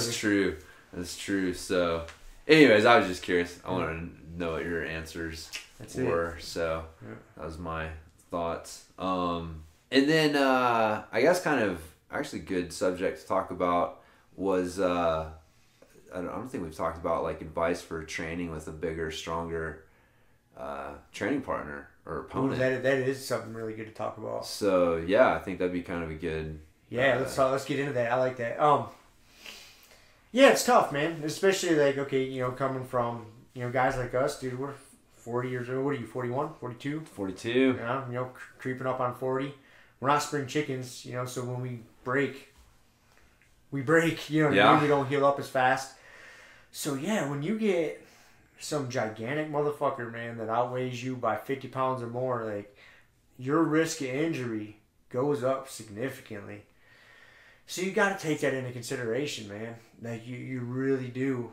And, like, I'm not shy about it, man. If somebody, and especially if it's a new dude and I don't know him and I don't trust him, and I got a bunch of other people there to train with that day, I'm sorry, big guy. Like, I'm probably not training with you. I've been on the mats long enough, man. Like, yeah. And there's no upside, there's just no upside. Especially, like, I get myself in that situation a lot. Like, being a higher rank, you get some, fucking blue belt or purple belt that outweighs you by 50 plus pounds. They're going to come, most of the time, they're going to come at you like a fucking raped ape. And what's the upside? You know what I mean? Like, you got to kind of, you got to kind of restructure your thought process and like what's a win in that situation. Yeah. Like a win in that situation is one, not getting injured, and two is really just surviving. And like those are it.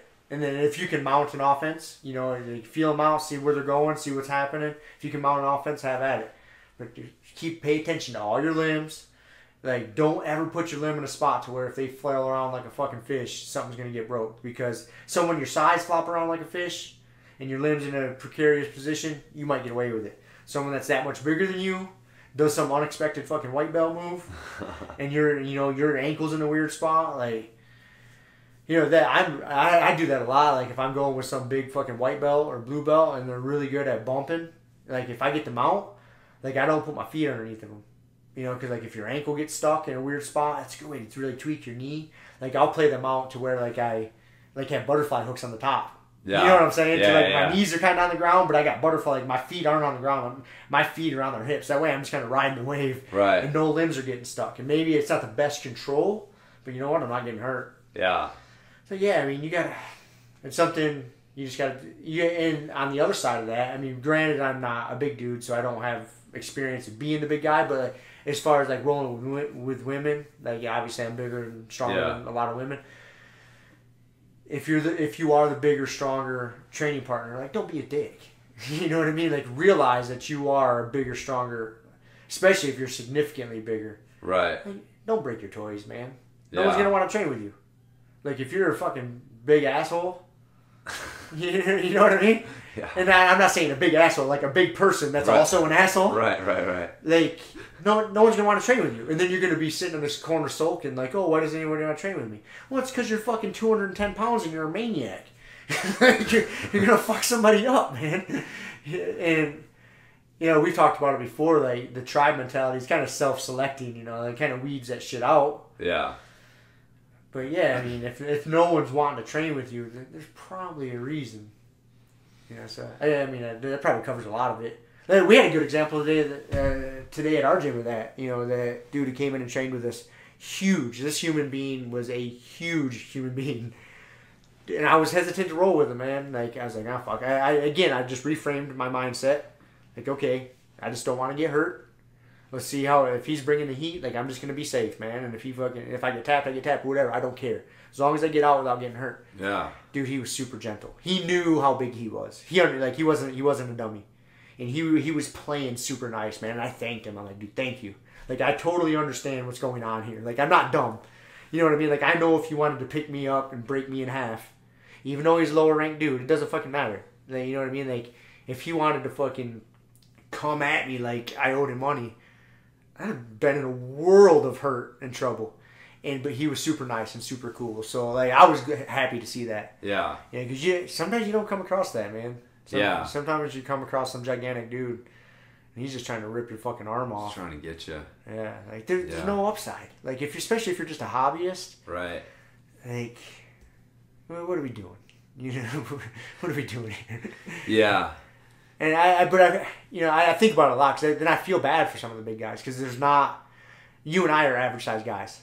We have a ton of training partners that are within 20, 30 pounds, right? With ton. Up and down. And down the chain. Yeah. But, I mean, we're kind of on the smaller end. We have a few people that are smaller than us, but not really. But, like, up to, we're walking around 160 pounds roughly. Yeah. We got a lot of our training partners are from there up to 180, 190. You know, we got a few north of that, but not many. So, we're lucky. We're fortunate. We're in that spectrum. Yeah. You start getting, like, north of 200 pounds. Those are big fucking people, man. Yeah. What about like, well, I guess, so two things. First, so I would kind of argue the benefit being, because it's fun, one of the reasons I brought this up, because I kind of had to like think about this myself, and it was actually that thing we were talking about that the Wagner Ochoa was talking about like, you know, jiu-jitsu is supposed to be a fucking martial art at the end of the day. And it's like, man, I can't self-select it if I get into an altercation with someone like, hey, man, like, you're too big. So, like, being like having the skill of, but I think like a lot of it's like reframing, like you said. Reframe. What is your goal? Survive. Right, exactly. But that's what turns it back into a martial art. Yep. Like, yeah, my goal against this bigger guy is to survive. And if I can, get into a position, his back, for example, being a good option, then great. But having, I think that your ego is such, that's the biggest enemy with big guys, and especially lower ranked big guys, because like you do not want to tap to a lower rank period. You're like, this guy's just beast moding me, like this is nonsense. But like letting that go, like you were saying, so that you're like, hey man, if I gotta tap to some fucking nonsense thing before, because I've seen you do it, like I've actually seen you feel like, hey man, I'm in a bad situation here, and like, yeah, let's tap, let's just reset. Like I don't know, I don't want to fucking take the chance. I don't want to find out what's going to happen here. Yeah. But that's the cool. Like that's what the tap exists for. Is like, you do have that little safety mechanism with the big guys. But because I'm with you, man. Like that guy Jeremy that came in and trained today. Like I had the same thoughts. I was like, man, this guy is a big human being, and very curious to know how he's going to use that. And he didn't use it at all. And that's why I was so impressed. Like, because you get some guys, big guys like that, like him, like perfect, like he's aware of it. Yeah. He knows he's a gorilla. Like he's strong as fuck. He's athletic. He's big. He knows. You get some guys that aren't aware of that. They don't realize they're that much bigger than the rest of the population. Right. And that's when you get in danger. And you don't know what type of person this person's going to be until you slap hands. Yeah. And so, like you say, it is a reframing too. That's where the martial art comes in. Reframing is protect yourself. Yep. Be safe. And if you got to tap. Yeah. And it's simple as that. But just pay attention to where all your limbs are at. Yeah. Like really, you got to be on. Yeah, exactly. You got to be on high alert. You can't be lazy with it. Do not be lazy. Do not try to frame on their hip with your hand. Yeah. If they roll that hip over, you're breaking your fucking wrist. Yep. You're like a lot of things you can get away with somebody your size that you can't get away with. Right. Yeah, there's a different set of rules. There's a different set of fucking rules. Like bigger, stronger guys. Like, I mean, we joke around, man. We've got the Randy rules. Like, one of our training partners is strong as fuck. Super strong. I mean, fucking, putting it behind great technique. But there's certain things that, like, getting an underhook from top half guard is generally considered a good thing to do. You want to do that. And not necessarily with him. He's strong enough to overhook you and fucking Americana you from there, basically, like shoulder lock you. Yeah.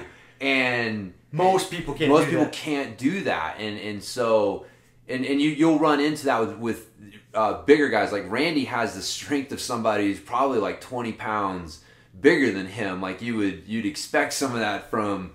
Rolling with someone who's over 200. What does he weigh? Like 190? Yeah, he's 190. He's not little, dude. No, he's not little, but he's not like huge. Yeah. He's still small enough to move like a fucking small guy. There is a lot of. I mean, there's upsides to. Again, it's the reframing, and you got to understand. Like when I was rolling with that big guy today, again, he was being super nice, but you recognize.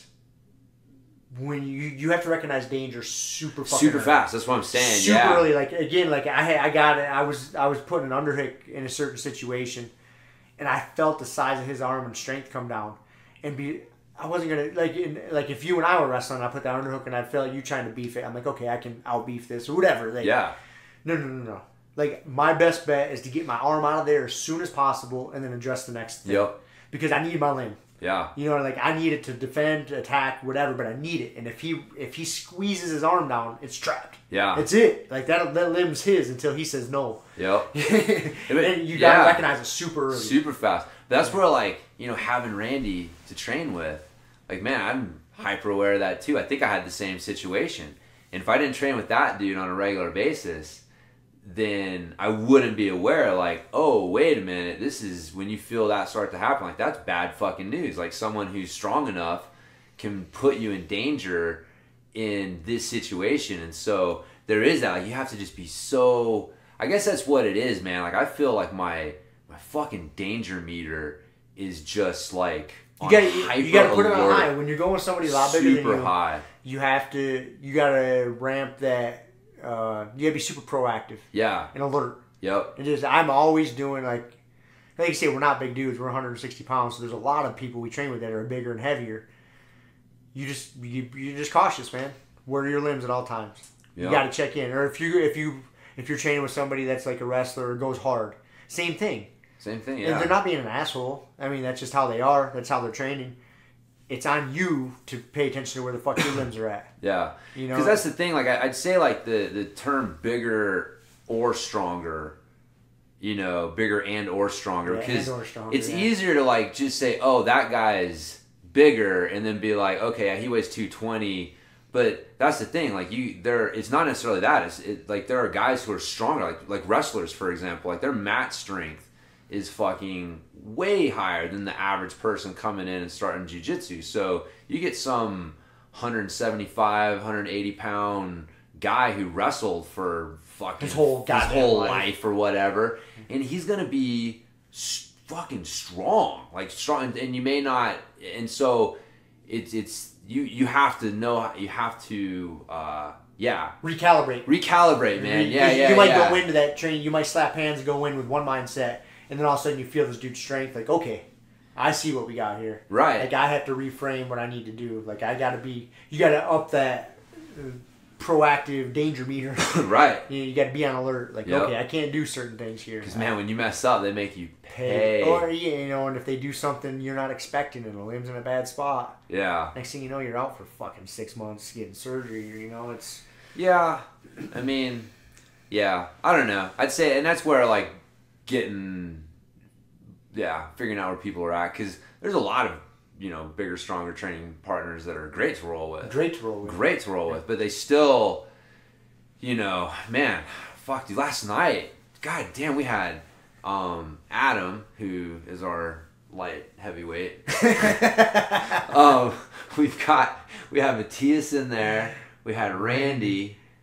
God, I think those are like our three powerhouses heavy last hitters, night. man. Yeah, Brown, strong. Yeah, 2 of them are brown belts. Matthias is a good purple belt. Strong as fuck. Strong, big, and it was. But those are the guys that they're easy to try to like. Oh man, I'm feeling off a little bit, or like you're saying, you feel a little sorry because you can see like people don't roll with them. But it's like, man, if you reframe what you're doing, I don't know. I guess like kind of my point is that like, man, I think like bigger, stronger training partners with the right mindset can be fucking very super valuable. They can be very valuable, and it goes on both people. It goes on you and it goes on them too. Yeah. Again, you have to reframe. And that's what. Yeah. You gotta again stay safe, but it's on. And then you have to understand, like, if they're significant, if you're significantly bigger than the person you're rolling with, you have that choice to make. Like, are you going to use your size and strength? And maybe you are. That's cool. Have at it. But there may be consequences to that. Yeah. You know what I mean? And so then you may realize, like, oh, not everybody wants to train with me. Which that may happen. Yeah. That fucking very well could happen. It's the way of the world, man. Yeah. There is benefit to it, and part of me feels a little bad for some of the big guys, but fuck, it is what it is, man. I don't know how else to put it. Yeah. I mean, I train with them. If it's a real big new guy, I don't know him. Yeah, there's times that I won't. I'll be like, all right, let's see what this fucking guy's all about. Right. Like, because no, man. I've already had one surgery. I don't want another surgery. Like, no, man. Yeah. It's simple. I don't know. I've been in this game too fucking long. Like, I know. I don't know. Maybe it's not the right way to think about it, but I don't know. There's plenty of like, fucking find somebody within fucking 40 pounds of you instead of fucking 80. You know what I mean? Yeah. I think like the weight, because definitely when you're dealing with somebody bigger, you've got that just, if the weight gets moving in the wrong way, in the wrong direction, there's something extra you got to deal with there. But I guess like in general, like just having to deal with anyone who's just kind of stronger whether they're bigger or not. Stronger's a different thing. Like if you're relatively close in size and they're just stronger, you just got to deal with it. Yeah, That's just part of the game. well, what's your? Because we're strong. I'm stronger than a lot of people I train with, but then there's a lot of people stronger than me too. Yeah. You know, I'm kind of middle of the road, I would Right. say. I'm not the weakest guy, but I'm not the strongest guy. Yeah. You know, for my weight class. So what would be your advice for dealing with stronger? Get stronger. Kids do some ramping isometrics. Do some ramping isometrics and don't go strength on strength. You know, if you feel somebody's strength and they're really strong in a certain position, don't try to fucking go beast mode against beast mode. Go around it. Yeah. Use a little less effort. You know, you're smarter, not harder. Right. Yeah, I think that's where like the hip switching, like some of the shit we were talking about in the last episode with like the force vectors coming from your belly buttons, because that's what like their strength. Like yeah, they're really strong, but they're really strong in certain planes and certain positions, and if you can get around that, I mean, fuck, Marcelo Garcia made a fucking career out of that. Basically, like man, beating that force vector and getting around the side and getting to the back. But yeah, using the hips, like realizing like, man, like if this guy is coming up on me hard, I mean, that was a big revelation you helped me out with today.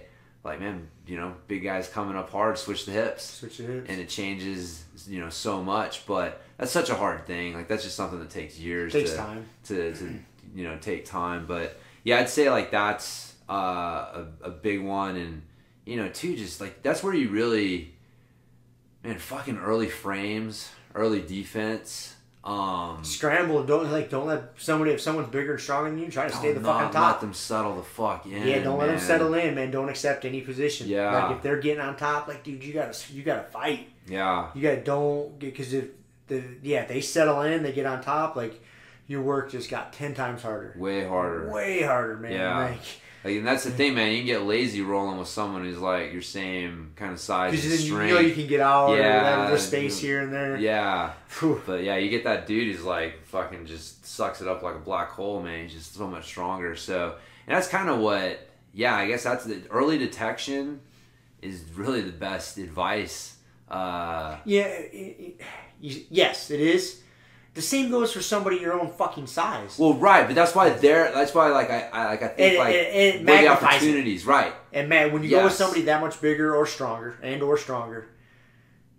the benefits of early detection and prevention are just magnified. Magnified. It just puts it puts a spotlight on it. Yeah, you realize like, that was the fight. Yeah. I shouldn't have given that up. Like when you got somebody closer to your size and strength, shit's more forgiving. Yeah. Mistakes you're making, there may not even be mistakes really with somebody your own size and strength, but someone stronger and or bigger. I'm like, oh, that doesn't work. Right. I gotta fix that.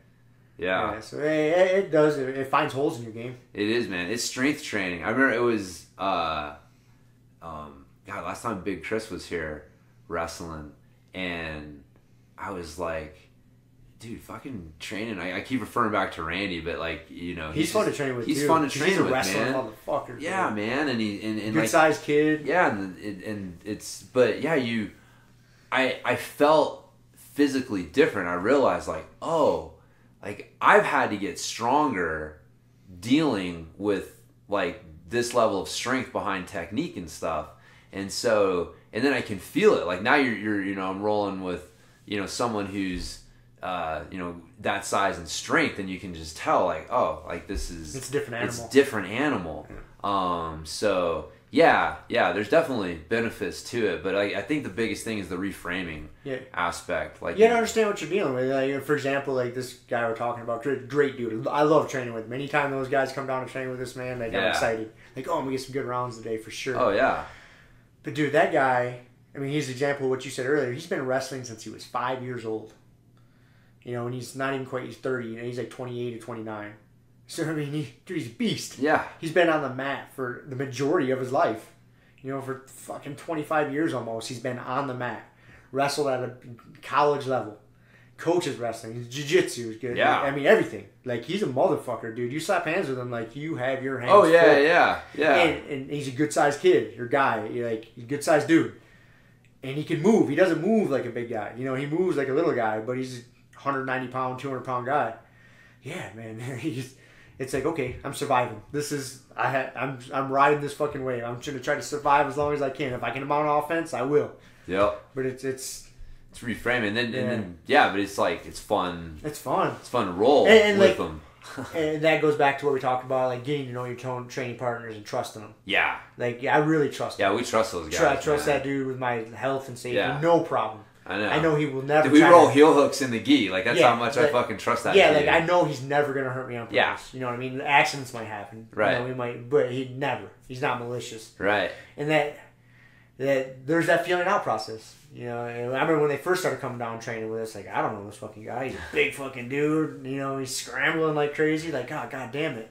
But once you get to know him, you know, and that's a good lesson in itself there too. I'm kind of contradicting myself. You know, you got to give him a chance. Yeah. And feel him out. And that's probably an important thing to talk about is me not being an asshole, but like giving him a chance. Like, oh, even though this dude's way bigger than I am, let's see. Right. And then if he is an asshole, okay, I don't have to train with him anymore. Oh, but no, hey, he's being cool. He understands that he's a fucking gorilla. Right. Know? Yeah. He's not gonna just break me in half. Then it's more advantageous for everybody. Yep. So. Yeah. I'm sure it's got to be tough to be a big guy like that. Yeah. To find training partners. Yeah. It really does. Especially, it kind of falls into the same thing as, like for the women. You know, it's got to be tough to find, just like we were talking about at the beginning, or when Kelly left, it's different to find training partners that can come at you 100%. Right. Yeah. Yeah, I know. We're lucky. We are lucky, dude. I don't discount that at all, man. Like, we're very lucky. Yeah, we've got a fucking plethora of great training partners. Yeah. And yeah, I mean, the bigger, stronger guys. I mean, yeah, who's the bigger, stronger guy for the bigger, stronger guys? You know, They don't have to deal with it. And you know, lots of times, you know, that's kind of the bummer. You know, unless you're in a real big city, you know, to where you got a bigger training pool, bigger pool of people to train with. Yeah, the only way those big motherfuckers get other big motherfuckers to train with is to go to tournaments. Yeah, you know, just because there's not as many of them. Right. So it kind of sucks for them. Yeah. But nah, I think that overall the take home advice is reframe. Yeah. Give them a chance. Give them a chance. And protect yourself. Yeah, get the value. Like there's value. They're valuable training partners, man. Very valuable. Super valuable training partners. Well, yeah, that goes back to like make sure you are being a valuable training partner, regardless of size, strength. Like, you need to be an asset to your team. Right. And that we could have a whole goddamn episode on that. We'll talk about that next episode. That could be like, taking care of yourself. You know, coming into training, ready to train hard, be healthy. All these things. Like, it may seem selfish, but no, you're being a good training partner. You being a good training partner helps your teammates be better. If you can come, fucking put in hard rounds with them and train fucking hard, you're sharpening each other. Yeah. But if you're not taking care of yourself, you're not going to be a good training partner. You're not as much of an asset to the team. Right. Yeah, it's a kind of the same mindset.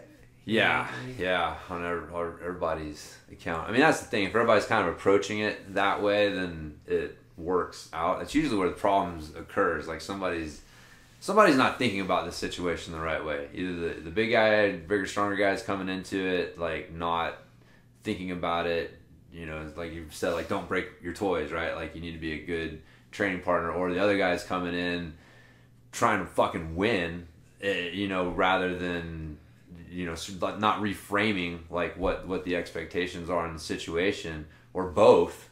And you know, those worlds collide, and that's where injuries. Yeah, exactly. That's where a lot of the shit happens. But if everybody's approaching, you know, like I said, how do I be the best asset to my team, and you know, reframe it? Because man, you should.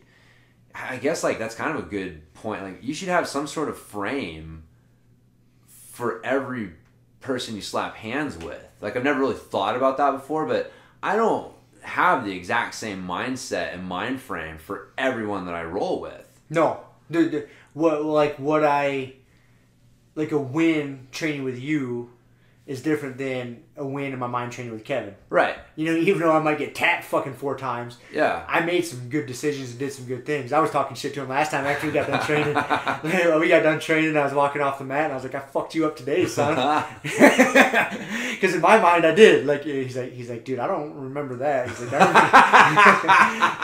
He's like, I remember you tapping about 4 fucking times. I was like, well, that's one perception. That's one way to look at it. That's one way to look at it, but the way I'm looking at it is I fucked you up. Yeah. And it is like, what is a win for you? Right. Did you hit this one move or get to this one position? Yeah. So yeah, it's Yeah, I mean, dude, slapping hands with a new white belt or a girl or, you know, a big guy or a black belt. I mean, man, yeah, or a fucking tough purple belt who I'm like, you know, fucking competition with, you know, like they're totally different mindset for each one of those. So I guess that's kind of a good point there is like, you should have some sort of cognitive frame that you're approaching this with. Like, man, I wonder like how many people just slap hands with the same goddamn I think a lot of people mindset. do. I think they I do, think a lot man. of people do. Now that I think about it, I'll bet. But you're not extracting the most out of your training if you're No. doing that. No. If it's always just tap or be tapped. Yeah. Like you're not extracting the most out of your training. the same exact frame to look at every fucking roll through. Yeah, that's interesting, man. I never really thought about that. But I guess if you're doing that anyways, then this will kind of take care of it. But yeah, it's tough, man. I don't know. It was something I realized the other day. I've been bitching out on slapping hands with some of the bigger, stronger training partners that we had, and I realized, like, man, I'm being a bad training partner to them, you know. So it's like fuck me. I'm thinking I'm being selfish, Yeah. and I'm not being a good training And partner. I fall into that too, man. Yeah, Obviously, from the comments I made at the beginning. Of this, right. Like I do. It is Because selfish. you're not wrong, but yeah, you want to be careful. You don't want that to become a fucking excuse. Right. You don't want it to be an excuse. Yeah, that's the fine line. So, anyways, that's why I was thinking about it. I was like, No, it's good to talk about. yeah, That's a man. good note. Just know how to make good use of them, but they're definitely valuable training partners. That's the definition of strength training, man. Valuable Like, training partners, man. We can't do jiu-jitsu by yourself. No, talked about this many times. You gotta have good training partners. You gotta take care of yourself. You gotta take care of your training partners. You gotta have a good tribe, man. You gotta have a good tribe. Yeah, it's the only So way to important. do it. I love our tribe. I know. Our tribe's fucking awesome. It is, It's developing into a bunch of assassins too. I know. It's fun, man. I know. It's fun. I'll be curious to hear how Kiela and the rest of the girls do it there. I'm sure they'll be good. Because she's gotten their bracket, like she's saying, they just lumped all the brown, Purple, browns, and purple, blacks. brown, and blacks together. So she may get a chance to go against. You know what I like is this is awesome. This is really awesome for these girls driving down there to do this or over there. Is they're getting a taste of what jiu-jitsu used to be like when it wasn't so popular. What I mean by that is that was very common. Like you would show up to a tournament and there would be not many people there competing. So guess what? 50-pound fucking weight class. Everybody goes together. You know, like I went to tournaments like that. You know, like, oh, okay, like, all right, you guys are pretty close in size. Like there's no scale. They just look at you like. I think we found the real reason that Rob has this thing against bigger training opponents. He showed up to too many tournaments and got fucking bamboozled. He's Oh, like, dude, it happened. So, dude, I went to because I would drive. Dude, I drove. So they're driving down there where no one's going to coach them. right. You know, but it's like a relaxed train, whatever. But I did that, dude. I would drive by myself, no teammates, no coach, and I would go to judo tournaments, jiu-jitsu tournaments in fucking Michigan, Indiana, Ohio, fucking Illinois. Like, I would just travel around to these obscure fucking shithole places, tournaments in high school gyms, half the time not knowing the fucking rules. I'd just find some sort of grappling tournament, like, let's go. I'd get there, like, what are the rules? What kind of fucking grappling are we doing What are we today? doing here? Yeah, what weight class? Like, all right, here we go. You know, like, so they're kind of getting into, like, being that they're getting lumped together like that. Yeah. And that's kind of what it used to be like, man. Like, in the early days before jiu-jitsu was real popular, that's kind of how shit went down. Yeah. And everybody was just having fun trying to sort it out. So it's good for them. It'd be a good experience. Sounds like an old Naga tournament. Yo, Went to- fucking A, dude. Went to one of those a few years ago. It sounds about what it was. God damn it, man. Probably the worst experience I had. I went to one in Chicago. And I signed up for gi and no gi division. Big fucking tournament, you know. It's in Chicago, downtown Chicago somewhere. And, dude, I didn't have my first gi match until like 8 o'clock at night or something fucking stupid. I won a match, did the next one. It was like fucking 9 o'clock at night. And I hadn't even done my other division yet. I haven't even started like my no-gi or my gi, whatever the fuck the other one was. And it got to be like 11 o'clock midnight. I'm like, what are we doing? What are we doing? I'm done. I was like, I'm not doing this. This is fucking stupid. But that's how that shit used to be. Helston Gracie used to run the Arnold's every year, the Arnold Fitness Expo. Yeah. In Columbus, Ohio. Huge fitness expo. Oh, yeah. Right? So when they first started doing jiu-jitsu tournaments there, Helston would run it. It was a shit show. Dude, fucking, that doesn't even, like, shit show was putting it mildly. Mildly. Like, we were there one year until like 3 o'clock in the fucking morning, 4 o'clock in the morning. Match is still going on. And they had, like, you know how tournaments are always usually set up. They got like mat 1 through 8 on that side, and, you know, right, 9 through 16 on this side. However many mats there were. Dude, they were so fucking disorganized. I mean, they had like 10 mats, but there would literally be people sleeping on 8 of them, and they would have matches going on 2 of them. And there'd be refs just hanging out bullshit. Like, why aren't we having matches? Like, it was so fucking just, oh my God, infuriating. I met a lot of cool people at those ones, though. Like, because Helston ran them for a few years, man. I remember, like, there, like, a ton of big names would show up, man. Like, because it was Arnold Fitness Expo. Yeah. And MMA was early days. You know, Jiu-Jitsu was early days. Dude, I remember sitting shoulder to shoulder with Rich Franklin watching jiu-jitsu matches, and he had just kind of got into the UFC. I think he was still teaching at the time. He was like from Ohio, and we're sitting there watching jiu-jitsu matches. He had just had a fight like the weekend or something before. I'm like, oh, what's up, man? Cool as fuck. Talking to him, watching jiu-jitsu matches and shit. Like, I met Randy. I walked by Randy Couture, and no one is around. He's just sitting there with his feet up on the table. I walked by and I stopped, and I had to do a double take.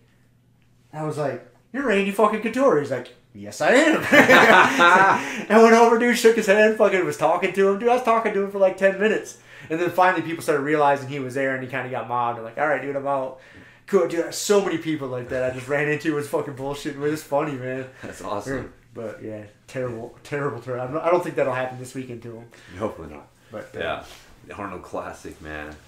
Yeah, that's a fucking bodybuilding competition. Everything competition, dude. Yeah, Yeah, that's powerlifting. Powerlifting, archery, fucking runs. God damn it, you name it, dude. Yeah. Fencing, gymnastics, fucking whatever, dude. Anything you can think of compete in, like, they pretty much have it there. It's crazy. It's huge. It's kind of a cool event. Yeah. Anyways, that's a fucking random topic. I'm not sure how I got down that path. I don't know. Anyways. Yeah. Well. I say we call that good, dude. We're like 2 hours deep. Yeah, I think so. That's all I got on my notes. So. I had some other notes, but I'm really sick of talking, to be honest with you. Yeah. I'm hungry. Yeah, me too. I'm tired. I know. It's a long day. It is. Wrapping up. So. Well, cool. We'll have some stuff to talk about next week. I don't think you and I will ever have a shortage of shit to talk about. No. Just speculating. No. I'm trying to keep some jiu-jitsu topics on tap too. So that is important, being that this is a jiu-jitsu podcast. Talk about arm bars every once in a while. Yeah. At least once a podcast. Is that your goal? That's your my box goal. that we got to check. That's right. Talking arm bars. Talking arm bars. Check. Yes. So. Fucking A. All right, man. Well, let's wrap it up. Let's get out of here. We'll talk to everybody next week. And remember to keep an eye out for the new videos. Sign up for the goddamn newsletter, man. Yeah. Go to our website. Sign up for the newsletter. Super easy. Check out R3. R3, man. Guys... K2D. Yeah. K2D3. Yes. K2D3. Yeah. Fucking what? $15 for a month supply? Yeah. You can't go wrong. No, man. I mean, it makes a difference for sure. Freaking for the hands and stuff. So if you don't believe us, try it for a month and then don't try it. And then don't try and it. Then you'll realize, like, oh, that shit was working. Yeah. Buy some more. That's funny. That's what's basically happening. A bunch of people at the gym are buying their second bottle and they're like, yeah, I ran out. And then I realized that my hands were fucking starting to hurt again or whatever was starting to hurt. So, yeah. But, yeah, man, we appreciate all the support and we'll fucking get out of here and talk to you guys later. Talk to everybody next time. See you. Thank you for listening to the Grumpy Guy BJJ podcast. Thank you all for listening. You can find us on Podbean, Apple Podcasts, Spotify, and wherever else you listen to podcasts. Please make sure to subscribe and leave us a review. It really does help and will allow us to keep putting out episodes. If you have any questions, comments, or ideas, hit us up at grumpyguybjj@gmail.com. Also, go to our website, grumpyguybjj.com, and get signed up for podcast updates and get our free BJJ Improvement Starter Kit. That's it for now, so get on the mat, train hard, and talk to you all next week. Down clown with a permanent frown. A hermit now, boom. Doggy stool, foggy, cool, got a froggy outside Molly dude. Melancholy Daisy Duke, hanging by the lace of their shoes. No trace of the tools, shaped into face, fuck the rules. Snooze, you lose. One eye always open, at times two, no clue. But soon a brief monsoon might give you a view to choose. Stay tuned, include, won't conclude. To the end is near, beware there's consequences for what you do. To me, demon, a devil of many levels, I keep on feeding. For several of them rebels, me